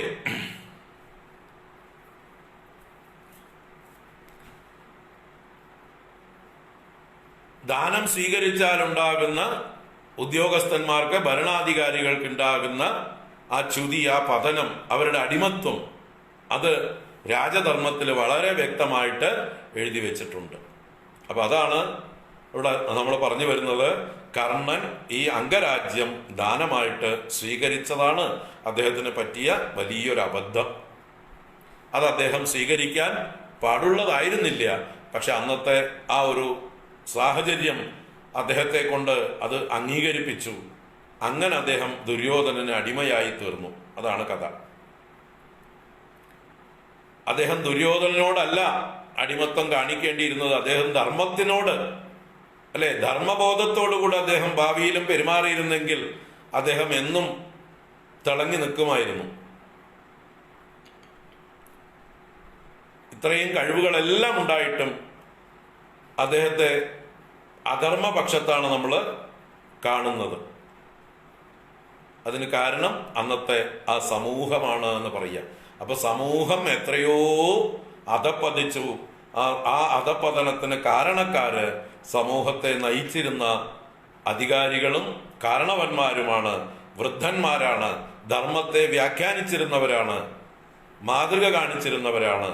യദ്യദാചരതി ശ്രേഷ്ഠഃ തത്തദേവ ഇതരോ ജനാഃ സയത് പ്രമാണം കുരുതേ ലോകസ്തദനുവർത്തതേ. ഭഗവാൻ ഗീതയിൽ പറഞ്ഞു കൊടുക്കുന്നുണ്ട്, യദ്യദാചരതി ശ്രേഷ്ഠഃ തത്തദേവ ഇതരോ ജനാഃ സയത് പ്രമാണം കുരുതേ ലോകസ്തദനുവർത്തതേ. ശ്രേഷ്ഠ പുരുഷന്മാർ, സമൂഹത്തിലെ ഉന്നത പദവികളിലിരിക്കുന്നവർ, എല്ലാവരാലും ബഹുമാനിക്കപ്പെടുന്നവർ, ആദരണീയരായിട്ടുള്ള വൃദ്ധന്മാര്, അവരെന്താണോ ആചരിക്കുന്നത് അതിനെ സാധാരണക്കാരായിട്ടുള്ള ആളുകള് അനുകരിക്കുന്നു. അവർക്ക് സ്വന്തമായിട്ടൊരു അഭിപ്രായമില്ല. വലിയ ആളുകളുടെ പ്രവൃത്തികളെ അനുകരിക്കുക മാത്രമേ മൂഢജനങ്ങൾ ചെയ്യുകയുള്ളൂ. മുമ്പേ ഗമിച്ചീടിന് ഗോവു തന്റെ പെമ്പേ ഗമിക്കുന്ന ഗോക്കളാണ് ഈ ലോകത്തിലെ ഭൂരിപക്ഷം ജനങ്ങളും. അപ്പൊ അവരെ നേരായ വഴിക്ക് നയിക്കേണ്ടവർ നയിച്ചില്ല. അവർക്ക് ധർമ്മ ഉപദേശം ചെയ്യേണ്ടവർ ചെയ്യേണ്ട സമയത്ത് ചെയ്തില്ല, മാതൃക കാണിച്ചില്ല എന്നത് ഓരോ സന്ദർഭവും ഞാൻ ചൂണ്ടിക്കാണിച്ചു തരണം. അല്ലാതെ ഇപ്പോ മഹാഭാരത കഥ മുഴുവൻ പറയാനല്ല ഞാൻ മെനക്കെടുന്നത്. എവിടെയൊക്കെയാണ് നമ്മൾ ശ്രദ്ധിക്കേണ്ടത്, എന്താണ് സംഭവിച്ചത്, എന്തുകൊണ്ട് മഹാഭാരത യുദ്ധം, എന്തുകൊണ്ട് നമുക്ക് യുദ്ധത്തെ ന്യായീകരിക്കണം, എന്തുകൊണ്ട് ഭഗവാൻ ചെയ്തതിനെയൊക്കെ ന്യായീകരിക്കണം, ആ ന്യായീകരണത്തിലേക്ക് വരാൻ വേണ്ടിയിട്ടാണ്. ഭഗവാൻ ചെയ്തതിനെയൊക്കെ ന്യായീകരിക്കാനുണ്ട് നമുക്ക്. മഹാഭാരത യുദ്ധത്തിൽ ഇനിയും ഭഗവാൻ ചെയ്തതിനെ ഇപ്പോഴും കുറ്റപ്പെടുത്തുന്നതായിട്ടുള്ള ആളുകളുണ്ട്. ഭഗവാൻ അധർമ്മം ചെയ്തു, ഭഗവാൻ അധർമ്മം ചെയ്തു എന്ന് പറയുന്ന കൂട്ടരുണ്ട്, ഇപ്പോഴും ധാരാളം ഉണ്ട്. ഭഗവാനെ നിന്ദിക്കുന്ന കൂട്ടരുണ്ട്. അപ്പൊ ഭഗവാൻ എന്തുകൊണ്ട് അങ്ങനെ ചെയ്യിപ്പിച്ചു? ഓരോ സന്ദർഭത്തിലും ഭീഷ്മരെ വധിക്കാനാണെങ്കിലും, ദ്രോണനെ വധിക്കാനാണെങ്കിലും, കർണനെ വധിക്കാനാണെങ്കിലും, ജയദ്രഥനെ വധിക്കാനാണെങ്കിലും, ദുര്യോധനനെ വധിക്കാനാണെങ്കിലും അവിടെയൊക്കെ ഭഗവാന്റെ ഇടപെടലുകളുണ്ട്, അല്ലേ? ഈ കൗരവ പക്ഷത്തുള്ള പ്രമുഖരുടെയൊക്കെ വധത്തില് ഭഗവാന്റെ ഇടപെടലുകൾ നല്ലോണം ഉണ്ട്. ആ ഭഗവാന്റെ അനുവാദം കിട്ടിയിട്ടാണ് പാണ്ഡവന്മാർ ഈ കൗരവന്മാരെ, കൗരവ പക്ഷത്തുള്ള പ്രമുഖരെയൊക്കെ വധിച്ചത്. അപ്പൊ ഭഗവാനാണ് അതിന് നേതൃത്വം കൊടുത്തത്, ഭഗവാനാണ് അതിനുള്ള ഉപായങ്ങൾ പറഞ്ഞു കൊടുത്തത്. അപ്പൊ എന്തുകൊണ്ട് ധർമ്മമൂർത്തിയായിട്ടുള്ള ഭഗവാൻ അധർമ്മം പ്രവർത്തിക്കുമോ? ധർമ്മമൂർത്തിയായിട്ടുള്ള ഭഗവാൻ അധർമ്മം പ്രവർത്തിക്കുമോ? ഒരിക്കലും ഇല്ല, പ്രവർത്തിച്ചിട്ടില്ല. അത് നമ്മൾ അറിയണമെങ്കിൽ അന്ന് ബാധിച്ചിരുന്നതായിട്ടുള്ള അധർമ്മത്തിന്റെ വ്യാപ്തിയെക്കുറിച്ച് നമ്മൾ അറിയണം. ഇവരൊക്കെ എത്ര അധർമ്മികളായിരുന്നു, അധർമ്മത്തിന്റെ കാവൽക്കാരായിരുന്നു. ഈ ഭീഷ്മരും ദ്രോണരും കർണനും ദുര്യോധനനും ദുശാസനനും ശകുനിയും എന്നൊക്കെ പറഞ്ഞവരൊക്കെ അധർമ്മത്തിന്റെ കാവൽക്കാരായിരുന്നു. അതുകൊണ്ട് അവർ കൊല്ലപ്പെടേണ്ടവരാണ്. അവർ കൊല്ലപ്പെട്ടാൽ മാത്രമേ ധർമ്മസ്ഥാപനം സാധിക്കുകയുള്ളൂ. ഭഗവാന്റെ അവതാരം ധർമ്മ സംസ്ഥാപനാർത്ഥായ. യഥാ യഥാ ഹി ധർമ്മസ്യ ഗ്ലാനിർഭവതി ഭാരത അഭ്യുത്ഥാനമധർമ്മസ്യ തദാത്മാനം സൃജാമ്യഹം പരിത്രാണായ സാധൂനാം വിനാശായ ച ദുഷ്കൃതാം ധർമ്മ സംസ്ഥാപനാർത്ഥായ സംഭവാമി യുഗേ യുഗേ. ധർമ്മ സംസ്ഥാപനാർത്ഥായ. അപ്പൊ ധർമ്മ സംസ്ഥാപനത്തിനായി കൊണ്ടാണ് ഭഗവാൻ അവതരിച്ചിരിക്കുന്നത്. ആ ഭഗവാന്റെ ചെയ്തികളൊക്കെ ധർമ്മ സംസ്ഥാപനത്തിന് വേണ്ടിയിട്ടാണ്. ഭഗവാന്റെ ഗീതോപദേശമാണെങ്കിലും യുദ്ധരംഗത്തുള്ളതായിട്ടുള്ള ഇടപെടലുകളൊക്കെയും ധർമ്മ സംസ്ഥാപനത്തിന് വേണ്ടിയിട്ടാണ്. ഈ അധർമ്മികളെ നശിപ്പിക്കണമെങ്കിൽ അല്പം അധർമ്മമൊക്കെ, അല്ലെങ്കിൽ എന്താ പറയുക, യുദ്ധരംഗത്തുള്ളതായിട്ടുള്ള ധർമ്മങ്ങളെല്ലാം പാലിച്ചിട്ട് അവരെ വധിക്കാൻ കഴിഞ്ഞു എന്ന് വരില്ല. ഇവരെ വധിക്കലാണ് ധർമ്മം. ഇവരൊക്കെ കൊല്ലപ്പെടേണ്ടതാണ് ധർമ്മം. ഇവരെ വധിക്കുക എന്നുള്ളതാണ് അർജുനൻ ചെയ്യേണ്ട ധർമ്മം എന്ന് പറയുക. അർജുനന്റെ ധർമ്മമാണത്, പാണ്ഡവന്മാരുടെ ധർമ്മമാണത്. ഇവരെ വധിക്കുക, ഈ അധർമ്മികളെ, അധർമ്മത്തിന്റെ രക്ഷകരെ വധിക്കുക എന്നുള്ളതാണ് ഉത്തരവാദിത്വം. അപ്പൊ അത് ഏത് വഴിക്കും ആകാം, അല്ലേ? കള്ളന്മാരെയും കൊള്ളക്കാരെയും പോലീസുകാരെ ആക്രമിക്കുമ്പോ എല്ലാ മനുഷ്യാവകാശ നിയമങ്ങളും പാലിച്ചിട്ടൊന്നും സാധിക്കില്ല. കള്ളന്മാരെ ജീവനും കൊണ്ട് ഓടുകയാണ്, അവരെന്തും ചെയ്യും. അപ്പൊ അതിനനുസരിച്ച് വേണം പോലീസുകാരും കള്ളന്മാരെ പിടിക്കാനും അതിലുള്ള പ്രവൃത്തി ചെയ്യാൻ. ചിലപ്പോ വെടിവെച്ച് കൊല്ലേണ്ടി വരും. കള്ളന്മാരെ എൻകൗണ്ടറിൽ കൊന്നൂന്ന് വരാം, കൊള്ളക്കാരെ കൊന്നൂന്ന് വരാം. അപ്പോഴൊക്കെ മനുഷ്യാവകാശം പറഞ്ഞാൽ അതിലൊന്നും അർത്ഥമില്ല. അവരത് അർഹിക്കുന്നു. അവര് മര്യാദക്കാരായിട്ട് പോലീസുകാർ വാറണ്ട് കൊണ്ടുപോയാൽ പിടികൊടുത്താൽ ഉപദ്രവിക്കേണ്ട കാര്യമില്ല. അവരെ കൊണ്ടുപോയി ക്വസ്റ്റ്യൻ ചെയ്യുമ്പോൾ ചോദ്യങ്ങൾക്കൊക്കെ മര്യാദയ്ക്ക് ഉത്തരം കൊടുത്താൽ പ്രശ്നവുമില്ല. പക്ഷെ ചോദ്യം ചോദിക്കുമ്പോൾ ഉത്തരം കൊടുക്കൂല, പിടികൊടുക്കൂല. അങ്ങനെയുള്ളവരെ എങ്ങനെ കൈകാര്യം ചെയ്യണം നിങ്ങൾ തന്നെ പറയൂ. മര്യാദക്കാരെ മര്യാദയ്ക്ക് കൈകാര്യം ചെയ്യുക, അല്ലാത്തവരെയൊക്കെ എങ്ങനെ കൈകാര്യം ചെയ്യണം? ദുഷ്ടന്മാരായിട്ടുള്ള കള്ളന്മാരെ, കൊള്ളന്മാരെ, തീവ്രവാദികളെ, അധോലോക നായകന്മാരെ ഒക്കെ മര്യാദക്കാരെ കൈകാര്യം ചെയ്യുന്ന അതേ രീതിയിൽ സാമം എന്ന ഉപായത്തിലൂടെ കൈകാര്യം ചെയ്യാൻ പറ്റുമോ? സാമം, ദാനം, ഭേദം, ദണ്ഡം 4 ഉപായങ്ങളാണ്. അപ്പൊ സാമം മര്യാദക്കാർക്കുള്ളതാണ്. നല്ല വാക്കുകളെ കൊണ്ട് അവരെ തിരുത്താൻ കഴിയുന്നതിനെയാണ് സാമം എന്ന് പറയുന്നത്. നല്ല വാക്കുകൾ ഉപദേശിച്ചു കഴിഞ്ഞാൽ ധർമ്മം പാലിക്കുന്നവരോട് സാമം. അല്ലെങ്കിൽ എന്തെങ്കിലും പ്രലോഭനം ചെയ്ത് എന്തെങ്കിലും കൊടുത്താൽ ധർമ്മം പാലിക്കുന്നവർക്കുള്ളതാണ് ദാനം. അല്ലെങ്കിൽ ഭയപ്പെടുത്തിയാൽ ധർമ്മം പാലിക്കുന്നവർക്ക് ഭേദം. ഇതിലൊന്നും വഴങ്ങാത്തവർക്കുള്ളതാണ് ദണ്ഡം. ദണ്ഡം എന്നുള്ളത് പല തലത്തിലാവാം.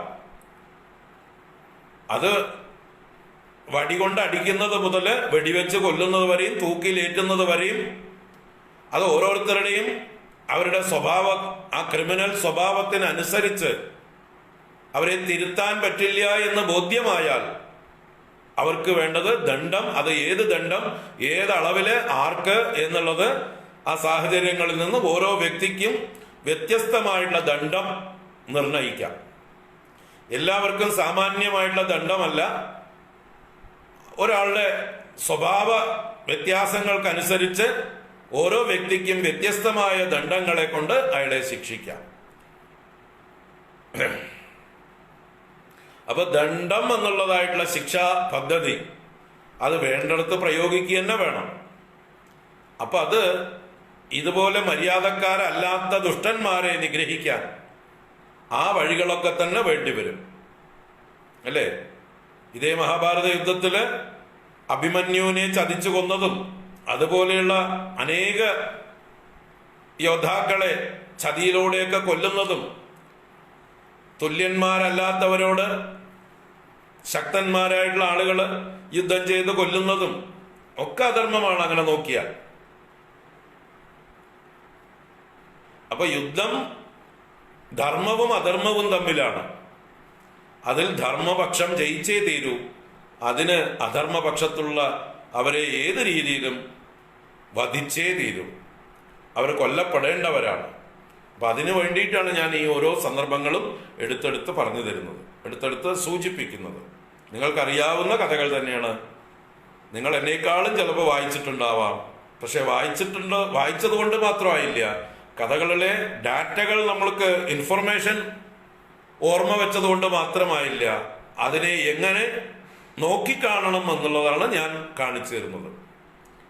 കഥ മുഴുവൻ എൻ്റെ ഓർമ്മയിൽ മുഴുവൻ ഇല്ല. കാരണം ഞാൻ പല വിഷയങ്ങളും കൈകാര്യം ചെയ്തുകൊണ്ടേയിരിക്കുന്ന ആളാണ്. എപ്പോഴും മഹാഭാരതം വായിച്ചുകൊണ്ടിരിക്കാനുള്ള സമയമില്ല. വായിച്ചത് ഉള്ളിൽ കിടപ്പുണ്ട്. അതിലെല്ലാ സന്ദർഭങ്ങളും അക്ഷരം പ്രതി അത് പുസ്തകം നോക്കി വായിച്ച് വ്യാഖ്യാനിക്കാം. അല്ലാതെ കഥകളെല്ലാം എൻ്റെ ഉള്ളിൽ അങ്ങനെ തെളിഞ്ഞു നിൽപ്പില്ല. ഞാൻ കഥയ്ക്ക് പ്രാധാന്യം കൊടുക്കുന്ന ആളുമല്ല. ആ കഥയുടെ ഏതേത് കാര്യങ്ങൾക്ക് സന്ദർഭം, ഏതേത് കാര്യങ്ങൾക്ക് പ്രാധാന്യം കൊടുക്കണം, ആ കഥയുടെ പ്രധാനമായിട്ടുള്ള മർമ്മം ആണ് നമ്മൾ ഓർമ്മിക്കേണ്ടത്. ബാക്കി ഡീറ്റെയിൽസ് ഒന്നും പ്രശ്നമല്ല. അത് ചമൽക്കാരമാണ്. കഥയെ നാടകീയത വർദ്ധിപ്പിക്കാൻ വേണ്ടി കഥ ഒരുപാട് എഴുതി കൂട്ടിയിട്ടുണ്ട്. മഹാഭാരതത്തില് നാടകീയങ്ങളായിട്ടുള്ള മുഹൂർത്തങ്ങൾ ഇഷ്ടം പോലെയുണ്ട്. അത് വ്യാസന്റെ ഒരു കഴിവാണ്. അതിൽ നിന്ന് നമ്മൾ ആ ത്രെഡിനെ മാത്രം കൂടെ ഊരിയെടുക്കുക, വേണ്ടത് മാത്രം ഊരിയെടുക്കുക. കഥയുടെ ത്രെഡ്, അതിൽ നിന്ന് മർമ്മം, അതിൽ നിന്ന് ഗ്രഹിക്കേണ്ട പാഠം, അതാണ് നമുക്ക് വേണ്ടത്.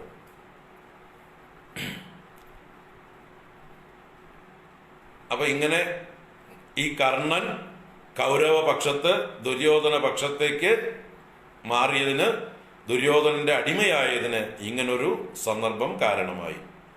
അതുപോലെ പാഞ്ചാലി സ്വയംവര വേളയിലും കർണൻ പാഞ്ചാലിയാൽ അപമാനിതനായതും ആ കർണന്റെ ഉള്ളില് പാഞ്ചാലിയോടും പാണ്ഡവരോടുള്ളതായിട്ടുള്ള വൈരാഗ്യം വർദ്ധിച്ചു വരാൻ കാരണമായി. അങ്ങനെ ഈ ദുഷ്ടന്മാരുടെ കൂട്ടത്തിലെ അവരുടെ രക്ഷകനായി മാറുകയാണ് കർണൻ.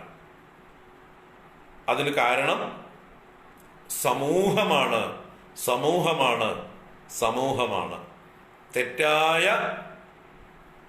ധർമ്മത്തെ പിന്തുടർന്ന സമൂഹമാണ്. ആരോഗ്യകരമായ വർണ്ണാശ്രമധർമ്മം വെടിഞ്ഞ് അനാരോഗ്യകരമായ ജാതിധർമ്മത്തെ സ്വീകരിച്ച സമൂഹമാണതിന് ഉത്തരവാദി. ജാതിധർമ്മമാണതിന് ഉത്തരവാദി. ജാതിധർമ്മത്തെ വ്യാഖ്യാനിച്ച, പ്രോത്സാഹിപ്പിച്ച ഭീഷ്മാദികളാണതിന് ഉത്തരവാദി. അതുകൊണ്ട് ആ ജാതിധർമ്മത്തെയാണ് നമ്മൾ വലിച്ചെറിയേണ്ടത്. ഇന്നും ജാതി പറഞ്ഞ് ഹിന്ദുക്കള് വിഘടിച്ചു കൊണ്ടിരിക്കുന്ന ഇതിനെയാണ് നമ്മൾ വലിച്ചെറിയേണ്ടത്. അതാണ് എനിക്ക് പറയാനുള്ളത്. ഇന്നും NSS എന്നും SNDP എന്നും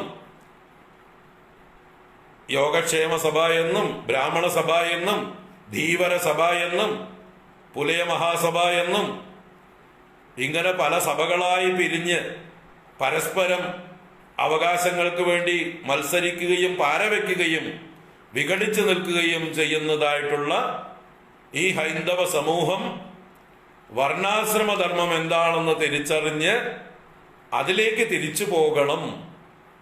അതിന് ഗീത പഠിക്കണം. വർണ്ണാശ്രമധർമ്മത്തെ ശരിയായ രീതിയിൽ ശാസ്ത്രീയമായി മനസ്സിലാക്കണം. വർണ്ണാശ്രമധർമ്മമാണ് ശാസ്ത്രീയം, ജാതിധർമ്മം അശാസ്ത്രീയം. ജാതിധർമ്മം അശാസ്ത്രീയമാണ്, അപ്രായോഗികമാണ്. അത് പറയാൻ വേണ്ടിയാണ് ഇതെല്ലാം നമ്മൾ പറയുന്നത്. അതാണ് മഹാഭാരത യുദ്ധത്തിന്റെ ഒരു വലിയൊരു കാരണവും. മഹാഭാരത യുദ്ധത്തിലെ സർവനാശത്തിന് കാരണവും അന്നത്തെ ആ ജാതിധർമ്മ വ്യവസ്ഥ. ഇനി നമുക്ക് ഇപ്പോൾ ഇതെല്ലാം ആദിപർവം എന്ന് പറയുന്ന പർവത്തിലെ വിഷയങ്ങളാണ് ഇത്രയും ദിവസം ചർച്ച ചെയ്തത്. ഇനി സഭാപർവം എന്ന് പറഞ്ഞ പർവത്തിലൂടെ നമുക്ക് മഹാഭാരത യുദ്ധം വരെയുള്ളതായിട്ടുള്ള കഥകളിലേക്ക് പോകണം. ആ സഭാപർവം അത് ഇന്ദ്രപ്രസ്ഥം എന്ന സഭയുടെ നിർമ്മാണവും തുടർന്നുണ്ടായ രാജസൂയ യാഗവും പിന്നീടുണ്ടായ ഹസ്തിനപുര സഭയിൽ വെച്ചുണ്ടായ ചൂതുകളിയും തുടർന്നുണ്ടായ സംഭവ വികാസങ്ങളും അതാണ് സഭാപർവം എന്ന പർവത്തിലെ വിഷയം. അത് കഴിഞ്ഞ് പിന്നെ വനപർവം, വിരാടപർവം, ഉദ്യോഗപർവം, പിന്നെയാണ് ഭീഷ്മപർവം. ഭീഷ്മപർവത്തിലാണ് ഭഗവത്ഗീത. അപ്പൊ സംഭവപർവം അല്ലെങ്കിൽ ആദിപർവം മാറ്റിവെക്കുക. അവിടുന്ന് ബേസിക് ആയിട്ട് നമ്മൾ അറിയേണ്ട കുറച്ച് ഇൻഫർമേഷൻസ് ആണ് നമ്മൾ ഇത്രയും ദിവസം ചർച്ച ചെയ്തത്. ഇനി സഭാപർവത്തിലേക്ക് വരാം. ആ സഭാപർവം എന്ന് പേര് വരാനുള്ള കാരണമാണ് ഞാനിപ്പോ സൂചിപ്പിച്ചത്. 2 സഭകളിൽ വെച്ച് നടന്ന സംഭവങ്ങൾ, 2 രാജസഭകളിൽ വെച്ച് നടന്ന സംഭവങ്ങൾ, ഇന്ദ്രപ്രസ്ഥം എന്ന സഭയിലും ഹസ്തിനപുരം എന്ന സഭയിലും. അപ്പോൾ നമ്മുടെ ഇന്ദ്രപ്രസ്ഥം, ആ ഇന്ദ്രപ്രസ്ഥ നിർമ്മിതി അതെങ്ങനെയാന്നുള്ളതും കൂടി ചിന്തിക്കാം. പാഞ്ചാലി സ്വയംവരം കഴിഞ്ഞ് പാണ്ഡവന്മാര് ദ്രുപദ രാജധാനിയില് അതിഥികളായി താമസിക്കുകയാണ്. കാരണം അവിടുത്തെ മരുമക്കളാണ് എല്ലാവരും. 5 പേരും പാഞ്ചാലിയുടെ ഭർത്താക്കന്മാരായി, അവിടുത്തെ മരുമക്കളായി. വേറെ എവിടെയും പോകാനും ഇല്ല അവർക്ക്, അല്ലെ? സ്വന്തം രാജ്യത്തുനിന്നവര് വാരണാവതത്തിൽ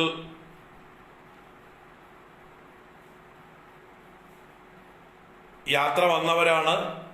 അരക്കില്ലത്തിൽ വെച്ചവരെ കൊല്ലാൻ ശ്രമിച്ചപ്പോൾ രഹസ്യമായി രക്ഷപ്പെട്ടവരാണ്. ഇനി അവിടുന്നാണ് ദ്രുപദനാണ് ഈ ഹസ്തിനപുരത്തേക്ക് സന്ദേശം അയക്കുന്നത്.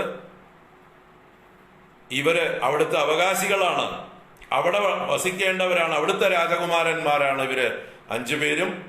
അതുകൊണ്ട് അവർക്ക് അർഹമായിട്ടുള്ള രാജ്യം അവർക്ക് തിരിച്ചു കൊടുക്കണം, അതല്ലെങ്കിൽ എന്തെങ്കിലും ഒരു പോംവഴി ഉണ്ടാവണം എന്ന് പറഞ്ഞ് ദ്രുപദന്റെ നേതൃത്വത്തില് ദൂതന്മാരെ അയക്കണം. അങ്ങനെ അതിന്റെ പേരിൽ ഒരു ഒത്തുതീർപ്പില്, കാരണം ദ്രുപദന്റെ ബാക്കിംഗ് കൂടി വന്നു ആർക്ക്? പാണ്ഡവന്മാർക്ക്. പാണ്ഡവന്മാർ സ്വയം ശക്തന്മാരാണ്, 5 പേരും.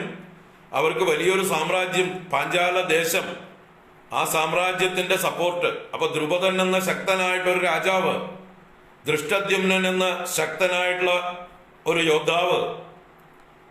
ദൃഷ്ടദ്യുമ്നൻ എന്ന വാക്കിന്റെ അർത്ഥം തന്നെ ആർക്കും എതിരിടാൻ പറ്റാത്തവൻ എന്നാണ്. ആരാലും അതിക്രമിക്കാൻ പറ്റാത്തവൻ, അത്ര ശക്തനും പരാക്രമിയുമാണ്. അങ്ങനെയുള്ള ആ ദൃഷ്ടദ്യുമ്നനും ശിഖണ്ഡി ശക്തനായിട്ടുള്ള യോദ്ധാവാണ്. അതുപോലെ വലിയൊരു സൈന്യം ദ്രുപദന് ഉണ്ട്.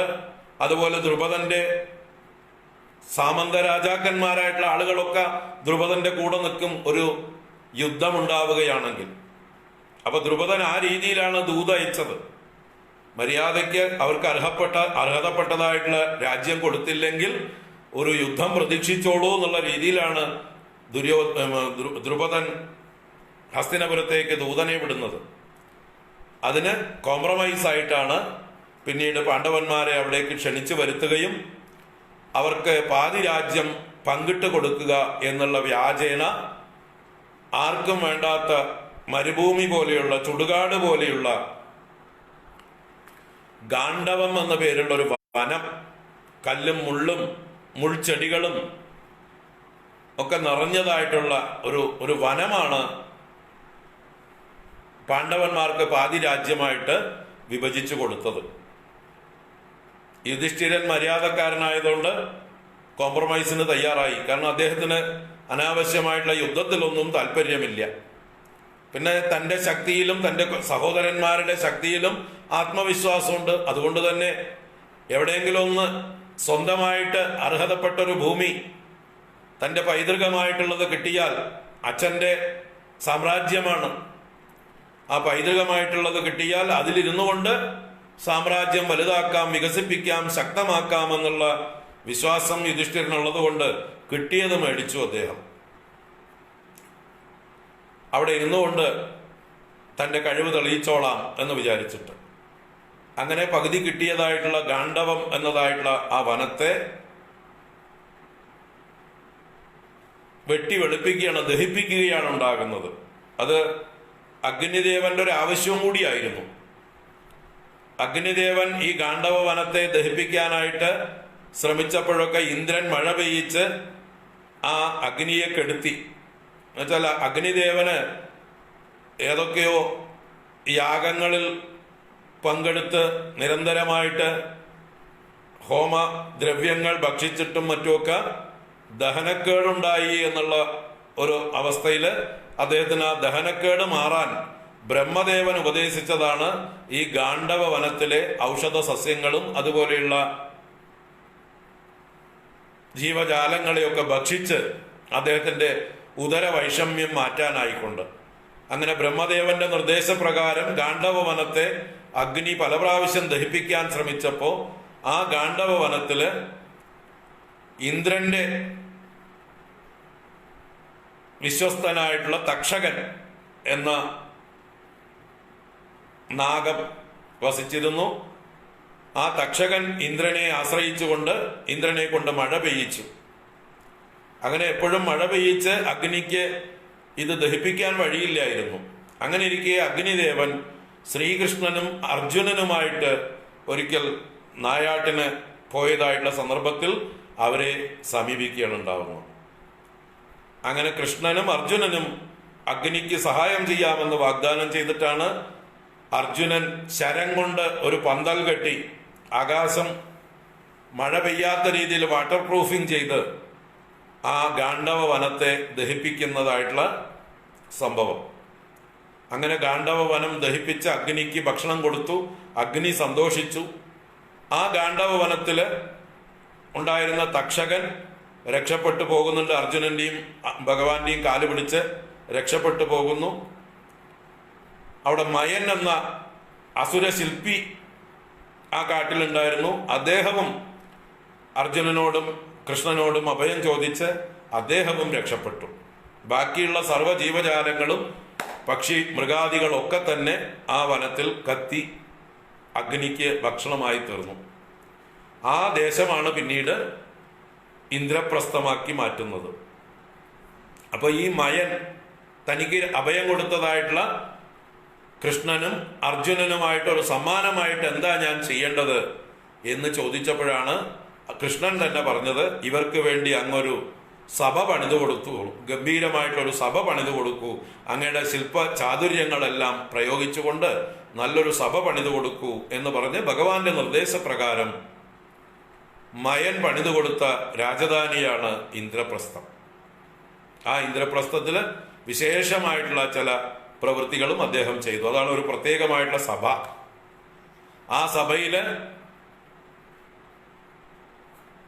അസൂയക്കാരും മത്സരബുദ്ധിയുള്ളവരും ഒക്കെ പ്രവേശിച്ചാൽ അവർക്കെല്ലാം വിപരീതമായി തോന്നും, സ്ഥലജല വിഭ്രാന്തി ഉണ്ടാകും എന്നുള്ള രീതിയിലുള്ള ഒരു ശില്പ ചാതുര്യവും അദ്ദേഹം അവിടെ പ്രയോഗിച്ചു.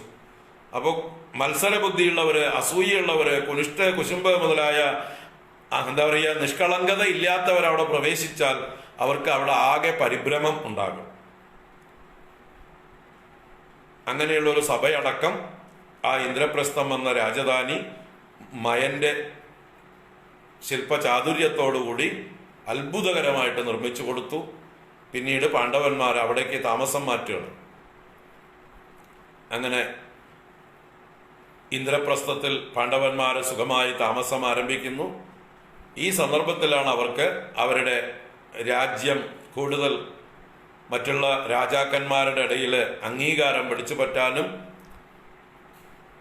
രാജ്യം വിപുലമാക്കാനും വേണ്ടിയിട്ടുള്ള രാജസൂയ യാഗം ചെയ്യണം എന്നുള്ളതായിട്ടുള്ള ഒരു ആഗ്രഹം ഉണ്ടാകുന്നത്. രാജസൂയ യാഗം എന്ന് പറഞ്ഞാൽ അത് സാധാരണക്കാർക്കൊന്നും ചെറിയ രാജാക്കന്മാർക്കൊന്നും ചെയ്യാൻ പറ്റുന്ന കാര്യമല്ല. അത് ദിഗ്വിജയം നടത്തേണ്ടതുണ്ട്, ലോകം മുഴുവൻ ജയിക്കേണ്ടതുണ്ട്, എല്ലാവരുടെയും അംഗീകാരം മേടിച്ചെടുക്കേണ്ടതുണ്ട്. ഒരുപാട് മാസങ്ങളോളം നടക്കുന്ന കർമ്മങ്ങളുണ്ട്. അതിൽ ഒരുപാട് ദ്രവ്യങ്ങൾ ആവശ്യമുണ്ട്, ഒരുപാട് ആളുകളുടെ സഹായം വേണം, ഒരുപാട് പുരോഹിതന്മാർ വേണം. ലോകത്തിലുള്ള എല്ലാവരെയും ക്ഷണിച്ച്, വിശിഷ്ട വ്യക്തികളെയൊക്കെ ക്ഷണിച്ചു വരുത്തണം, എല്ലാവരെയും വേണ്ട രീതിയിൽ പൂജിക്കണം, ബഹുമാനിക്കണം, സമ്മാനിക്കണം.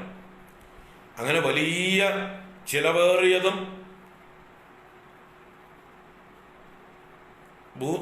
എന്താ പറയുക ഭൂമിയിലുള്ള സർവ്വ രാജാക്കന്മാരെയും ജയിച്ചുകൊണ്ടും നടത്തേണ്ടതായിട്ടുള്ള ഒരു യാഗമാണ് രാജസൂയ യാഗം. ഇതിനെക്കുറിച്ച് പറയപ്പെടുന്നത് നമ്മുടെ പാണ്ഡു ദിഗ്വിജയം നടത്തിയപ്പോൾ അദ്ദേഹത്തിന് രാജസൂയ യാഗം നടത്തണമെന്ന് ആഗ്രഹമുണ്ടായിരുന്നു എന്നും, പക്ഷെ അപ്പോഴേക്കും അദ്ദേഹത്തിന് ആ ശാപം കൊണ്ട് വിരക്തി വന്നു. അങ്ങനെ അദ്ദേഹം രാജസൂയ യാഗം ചെയ്യാതെ അതിൽ നിന്ന് പിന്തിരിഞ്ഞു എന്നും പിന്നീട് കാട്ടിൽ വെച്ച് അദ്ദേഹം അകാല മൃത്യു പ്രാപിക്കുകയും ചെയ്തു. അപ്പൊ പാണ്ഡുവിന്റെ ഉള്ളിൽ കിടക്കുന്ന ഒരു ആഗ്രഹമാണ് തൻ്റെ സാമ്രാജ്യത്തെ ലോകത്തിന്റെ മുഴുവൻ നെറുകയിലാക്കണം, എല്ലാവരുടെയും മുകളിൽ അധീശത്വം സ്ഥാപിക്കണം, അതിനുള്ള രാജസൂയ യാഗം ചെയ്യണം എന്നുള്ളത് പാണ്ഡുവിന്റെ ആഗ്രഹമായിരുന്നു. പക്ഷെ പാണ്ഡുവിന് അത് സാധിച്ചില്ല. അദ്ദേഹം സ്വർഗത്തിലിരുന്നു കൊണ്ട് അത് കാംക്ഷിച്ചു എന്നും നാരദ മഹർഷിയെ കൊണ്ട് സ്വർഗത്തിൽ വെച്ച് പറഞ്ഞു എന്നും നാരദ മഹർഷി ഭൂമിയിൽ വന്ന് യുധിഷ്ഠിരനോട് അത് പറഞ്ഞു എന്നും, തന്റെ അച്ഛന്റെ ആഗ്രഹം മകനിലൂടെ നടത്തിക്കൊടുക്കണമെന്ന് നാരദ മഹർഷിയുടെ നിർദ്ദേശമാണ് യുധിഷ്ഠിരനുണ്ടായത്. അപ്പൊ അച്ഛന്റെ ആഗ്രഹങ്ങളെ സാധിച്ചു കൊടുക്കാനുള്ള പിതൃതർപ്പണം എന്ന് പറയാം, പിതാവിന് തൃപ്തി കൊടുക്കാനുള്ള, പിതാവിന്റെ കടം വീട്ടാനുള്ള ആ പുത്രനായ യുധിഷ്ഠിരന്റെ ഒരു താല്പര്യം. പക്ഷെ അദ്ദേഹത്തിന് സ്വയം ചെയ്യാനുള്ള ഒരു ധൈര്യമില്ലായിരുന്നു. അതിനാണ് ശ്രീകൃഷ്ണ ഭഗവാനെ അദ്ദേഹം ആശ്രയിക്കുന്നത്. അതൊക്കെ നമുക്ക് ഭാഗവതത്തിൽ ഭംഗിയായിട്ട് അവതരിപ്പിച്ചിട്ടുണ്ട്. ശ്രീമദ് ഭാഗവതം ദശമസ്കന്ധത്തിൽ 70, 71, 72, 73, 74 അധ്യായങ്ങളിൽ രാജസൂയ യാഗത്തിന്റെ വിവിധ ഭാഗങ്ങൾ വർണ്ണനയുണ്ട്. 5 അധ്യായങ്ങളോളം ഗംഭീരമായിട്ടുള്ള വർണ്ണനയുണ്ട്. അത് ഭാരതത്തിലും അതുപോലെ തന്നെ ഉണ്ട്. അപ്പൊ ഇങ്ങനെ ഭഗവാൻ ശ്രീകൃഷ്ണന്റെ സഹായത്തോടു കൂടിയിട്ടാണ് ഇതിനുള്ള ഒരുക്കങ്ങളൊക്കെ, അതിൻ്റെ പ്ലാനിങ്ങും ഒക്കെ ചെയ്യുന്നത്. അങ്ങനെ കൃഷ്ണനും വലിയൊരു സൈന്യവും, കൃഷ്ണൻ ഭാര്യാസമേതനായിട്ട് ഭാര്യമാരോട് കൂടിയിട്ട് ഈ ഇന്ദ്രപ്രസ്ഥത്തിൽ വന്ന് വളരെ ദിവസം അതിഥിയായി താമസിക്കുകയും വേണ്ട ഉപദേശങ്ങളും നിർദ്ദേശങ്ങളും കൊടുത്ത് എന്തൊക്കെയാണ് ചെയ്യേണ്ടതെന്നൊക്കെ പറയുകയും അതിനനുസരിച്ച് പാണ്ഡവന്മാര് 4 പേര് ദിഗ്വിജയം നടത്തുകയും ഒക്കെ ചെയ്യുന്നുണ്ട്. ഓരോ അനുജന്മാരെ യുധിഷ്ഠിരൻ ഓരോ ദിക്കിലേക്ക് ദിഗ്വിജയത്തിനായിട്ട് അയക്കുന്നുണ്ട്. അങ്ങനെ ഭീമസേനൻ കിഴക്ക് ദിക്കിലേക്കും, നകുലൻ തെക്കോട്ടേക്കും, സഹദേവൻ പടിഞ്ഞാറോട്ടും, അർജുനൻ വടക്കോട്ടും ഉള്ള ദേശങ്ങളെ മുഴുവൻ കീഴ്പ്പെടുത്താനായിക്കൊണ്ട് പോകുന്ന യാത്ര, ദിഗ്വിജയ യാത്ര. അതിൽ മറ്റു 3 പേർക്കും അധിക ദൂരമില്ല. കാരണം ഭാരതത്തിന്റെ ഹൃദയമായിട്ടുള്ള ഡൽഹിയാണല്ലോ എന്താ പറയുക, ഇന്ദ്രപ്രസ്ഥം. ഇന്ന് ഡൽഹിയാണ് അന്നത്തെ ഇന്ദ്രപ്രസ്ഥം. അപ്പൊ ആ ഡൽഹിയിൽ നിന്ന് കിഴക്കോട്ട് പോയാൽ ഇന്ത്യൻ മഹാസമുദ്രം എത്തുന്നത് വരയ്ക്ക് ഭീമസേനന് പോകേണ്ടതുള്ളൂ. ആ ബംഗാൾ ഉൾക്കടൽ വരയ്ക്ക് ഭീമസേനന് പോകേണ്ടതുള്ളൂ. കന്യാകുമാരി വരയ്ക്ക് നകുലന് പോകേണ്ടതുള്ളൂ. ഗുജറാത്തോ സിന്ധോ അല്ലെങ്കിൽ അഫ്ഗാനിസ്ഥാനോ വരയ്ക്ക് നമ്മുടെ സഹദേവന് പോകേണ്ടതുള്ളൂ. പിന്നെ സമുദ്രമായി. എന്നാൽ വടക്കോട്ട് പോയ അർജുനന് പരന്നു കിടക്കുകയാണ് ലോകം മുഴുവൻ. അങ്ങനെ അർജുനൻ വടക്കോട്ട് പോയി ലോകം മുഴുവൻ ദിഗ്വിജയം നടത്തി എല്ലാ രാജാക്കന്മാരെയും ജയിച്ച്, അല്ലെങ്കിൽ എല്ലാവരും അർജുനനോടും യുധിഷ്ഠിരനോടും ഉള്ളതായിട്ടുള്ള വിധേയത്വം അനുവദിച്ച് പ്രഖ്യാപിച്ച്, ഞങ്ങൾ നിങ്ങളുടെ കൂടെയുണ്ട്, നിങ്ങൾക്ക് വിധേയരായി നിങ്ങളുടെ സാമന്തന്മാരായി ഇരുന്നു കൊള്ളാം, നിങ്ങളെ ഞങ്ങൾക്ക് മുകളിൽ പ്രതിഷ്ഠിക്കുന്നതിന് ഞങ്ങൾക്ക് വിരോധമില്ല, നിങ്ങൾ ശക്തന്മാരും ധാർമ്മികന്മാരുമാണെന്ന് ഞങ്ങൾക്കറിയാമെന്ന് എല്ലാ രാജാക്കന്മാരെ കൊണ്ടും സമ്മതിപ്പിച്ച് എല്ലാ രാജ്യത്തു നിന്നും ധാരാളം ധനം സംഭാവനയായിട്ട് സമ്മാനമായിട്ട് ഈ യാഗം നടത്താനായിക്കൊണ്ട് സമാഹരിച്ചു കൊണ്ടുവരുന്നത് അർജുനനാണ്. അതുകൊണ്ടാണ് അർജുനന് ധനഞ്ജയൻ എന്ന് പേരുണ്ടാവുന്നത്. വിജയനും ധനഞ്ജയനുമാകുന്നത് അർജുനൻ അങ്ങനെയാണ്. ദിഗ്വിജയം നടത്തി വിജയൻ എന്ന പേര് ശാശ്വതമാക്കി. അതുപോലെ ധനം സമാഹരിച്ചു വന്നതുകൊണ്ട് ധനഞ്ജയൻ എന്ന പേരും അദ്ദേഹത്തിന് ഉണ്ടായി. അങ്ങനെ ലോകം മുഴുവൻ ജയിച്ചു. അവസാനം മഗധ രാജ്യം മാത്രം വരെ ആരും പോയിരുന്നില്ല. ആ മഗധ രാജ്യത്തെ ജരാസന്ധൻ ശക്തനായിരുന്ന കാര്യം, ആ ജരാസന്ധനെ തോൽപ്പിക്കാൻ മടിച്ച് ഭീമസേനനാണ് ആ വഴിക്ക് പോകേണ്ടിയിരുന്നത്. ഭീമസേനൻ ഒറ്റയ്ക്ക് പോകാൻ മടിച്ചു പോയിട്ടില്ല. അവസാനം കൃഷ്ണന്റെ നേതൃത്വത്തില് ഭീമനെയും അർജുനനെയും കൂട്ടി ബ്രാഹ്മണ വേഷത്തിൽ ജരാസന്ധൻ ബ്രാഹ്മണർക്ക് എന്തും ദാനം കൊടുക്കുന്ന ആളാണ്. അങ്ങനൊരു ഗുണം അദ്ദേഹത്തിന്. മറ്റു ദുഷ്ടത്തരങ്ങളൊക്കെ ഉണ്ടെങ്കിലും ബ്രാഹ്മണർക്ക് എന്ത് ചോദിച്ചാലും കൊടുക്കുന്ന സ്വഭാവം ഉള്ള ആളാണ്. അതുകൊണ്ട് ബ്രാഹ്മണ വേഷം കെട്ടിയിട്ടാണ് കൃഷ്ണനും അർജുനനും ഭീമനുമായിട്ട് പോകുന്നത്. എന്ത് ഭിക്ഷ ചോദിക്കാനാണ് വെച്ചാൽ ദ്വന്ദ്വയുദ്ധം ഭിക്ഷ ചോദിക്കാൻ. കാരണം ശക്തനായിട്ടുള്ള ജരാസന്ധന് വലിയ സൈന്യമുണ്ട്. ആ സൈന്യങ്ങൾ തമ്മിൽ ഏറ്റുമുട്ടുകയാണെങ്കിൽ വലിയ നഷ്ടം 2 പക്ഷത്തും ഉണ്ടാവും. അതൊരു മഹാഭാരത യുദ്ധം പോലെയാവും. അപ്പൊ അതുകൊണ്ട് സൈന്യത്തിന്റെ നഷ്ടം ഒഴിവാക്കാൻ വേണ്ടി, വലിയ ആൾനഷ്ടം ഒഴിവാക്കാൻ വേണ്ടിയിട്ടാണ് ഭഗവാൻ കൃഷ്ണൻ ഇങ്ങനൊരു ഉപായം പറഞ്ഞത്. ദ്വന്ദ്വയുദ്ധത്തിൽ ഭീമസേനനെ കൊണ്ട് ജരാസന്ധനെ വധിപ്പിക്കാം എന്നുള്ള ആ ഒരു ഉറപ്പിലാണ് ഈ ഒരു രൂപത്തില് ബ്രാഹ്മണ വേഷത്തില് ജരാസന്ധന്റെ രാജധാനിയിലേക്ക് മഗധയിലേക്ക് അവർ പോകുന്നത്.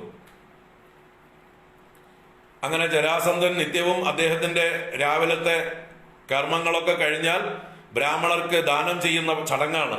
അപ്പൊ ധാരാളം ബ്രാഹ്മണർ വരിവരിയായി നിൽക്കുന്നുണ്ടാവും. ആ കൂട്ടത്തില് പിന്നാലെ പോയി നിന്നു നമ്മുടെ അർജുനനും ഭീമനും കൃഷ്ണനും.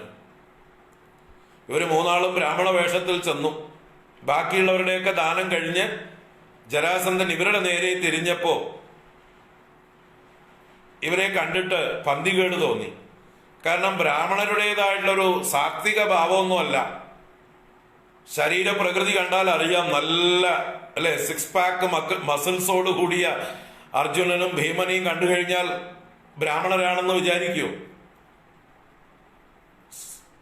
മൃദുവായിട്ടുള്ള ശരീരഘടനയും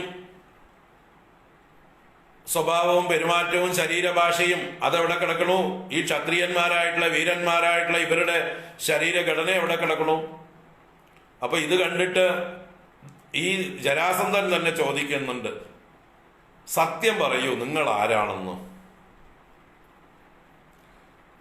നിങ്ങളെ കണ്ടിട്ട് ബ്രാഹ്മണരാണെന്ന് തോന്നുന്നില്ല.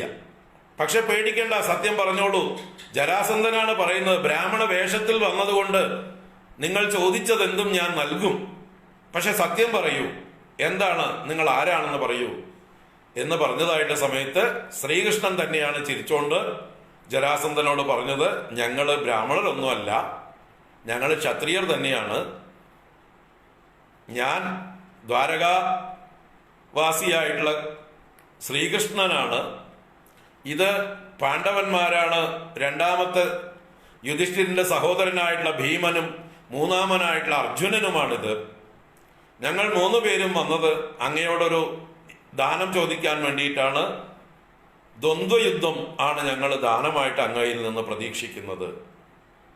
അങ്ങേക്ക് ഞങ്ങളിൽ 3 പേരിൽ ആരെ വേണമെങ്കിൽ തെരഞ്ഞെടുക്കാവുന്നതാണ് എതിരാളിയായിട്ട്.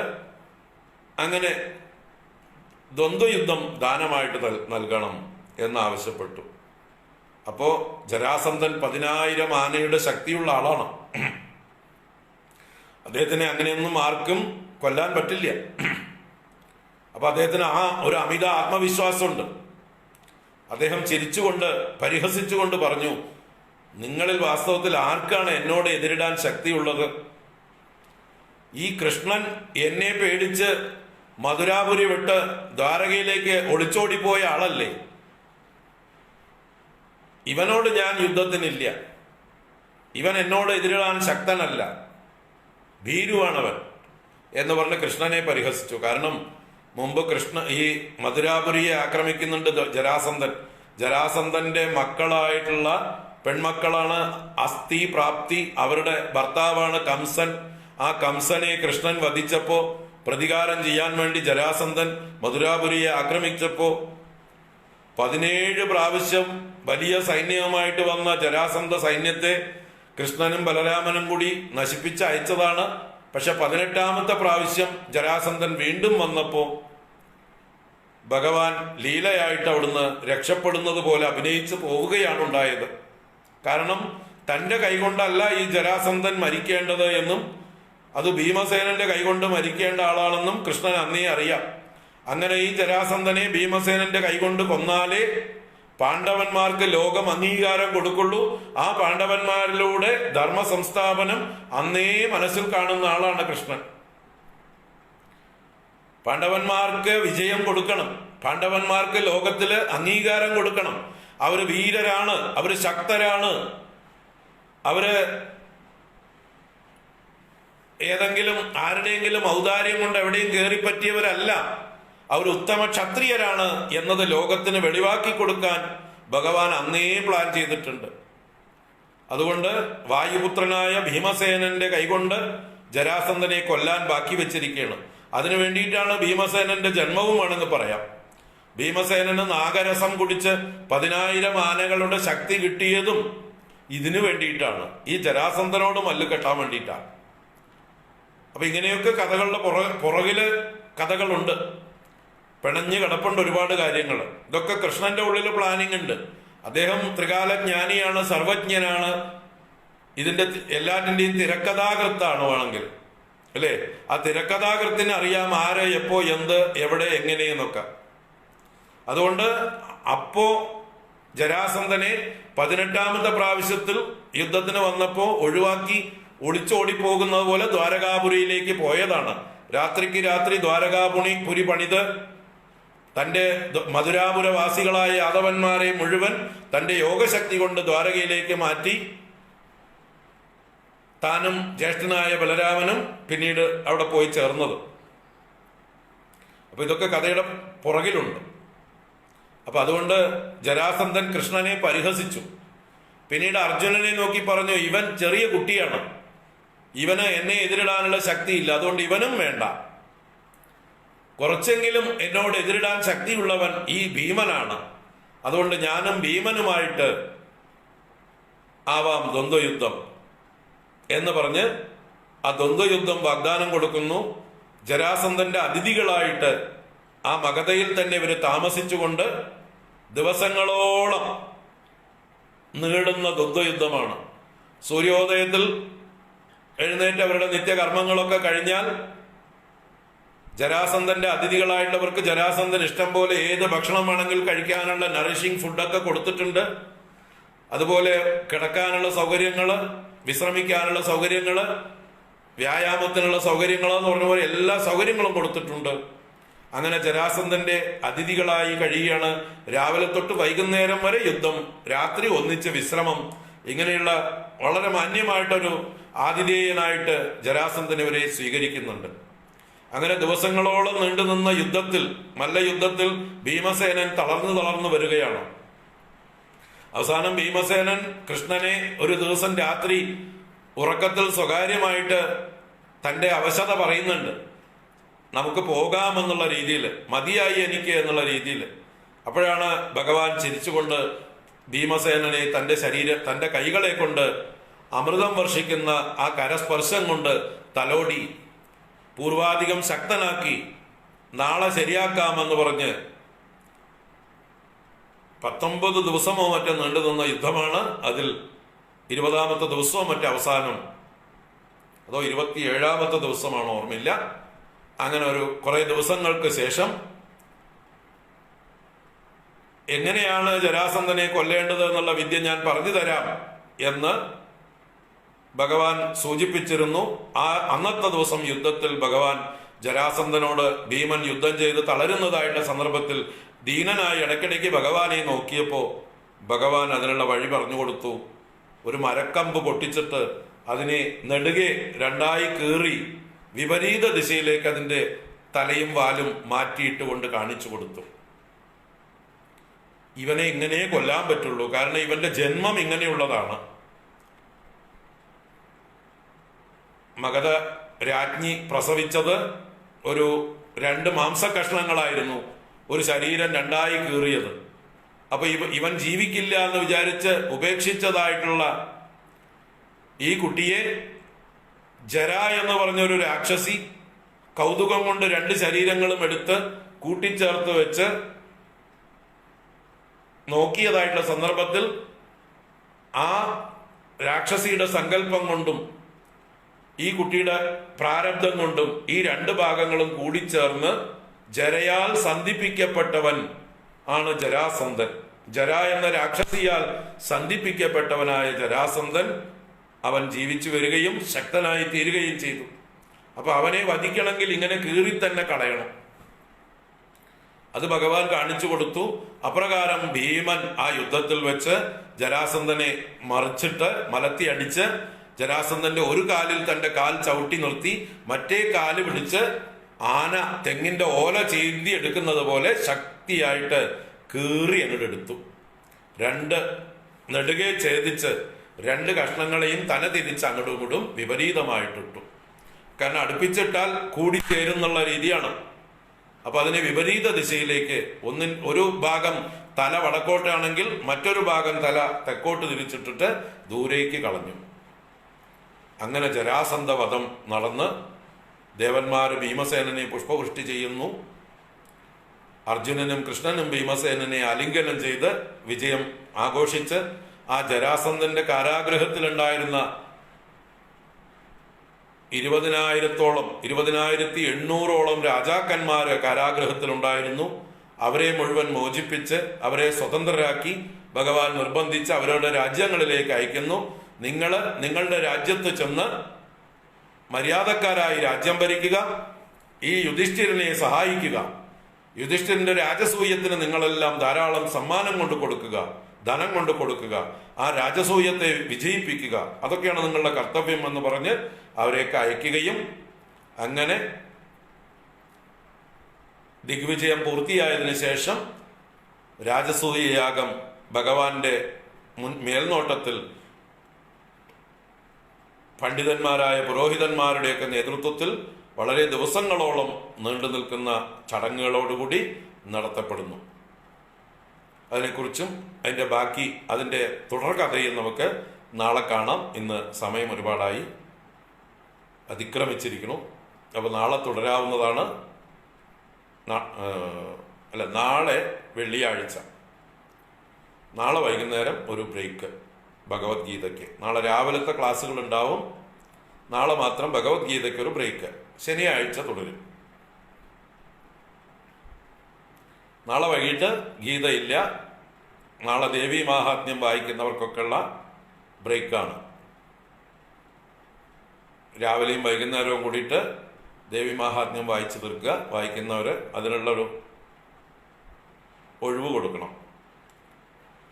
മാത്രമല്ല എനിക്കും ഒരു ചെറിയ ബ്രേക്ക് ആവശ്യമാണ്. അപ്പോൾ മറ്റന്നാൾ ശനിയാഴ്ച വൈകുന്നേരം ഗീതാ ക്ലാസ്, മഹാഭാരതം കഥ തുടരും. നാളെ രാവിലത്തെ ക്ലാസ്സുകൾ രണ്ടും ഉണ്ടാവും. നാരായണീയം തുടങ്ങിയിട്ട് 2 ദിവസമല്ലേ ആയുള്ളൂ. അപ്പോൾ ഉടനെ ബ്രേക്ക് ചെയ്യണ്ട. രാവിലത്തെ 8 മണിയുടെ ക്ലാസ് ഉണ്ടാവും, 11 മണിയുടെ നാരായണീയം ഉണ്ടാവും. വൈകുന്നേരത്തെ ക്ലാസ് ഉണ്ടാവില്ല. വീണ്ടും വീണ്ടും പറയണം, ഓർമ്മിപ്പിക്കണം. ശനിയാഴ്ച ഗീതാ ക്ലാസ് തുടരും. ഓം.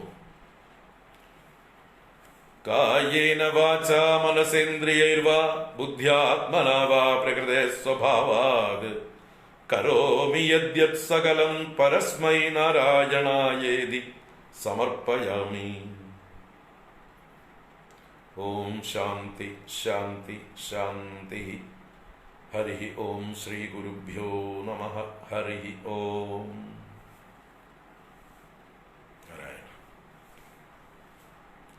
ഓം. ശുഭരാത്രി, സുഖനിദ്ര.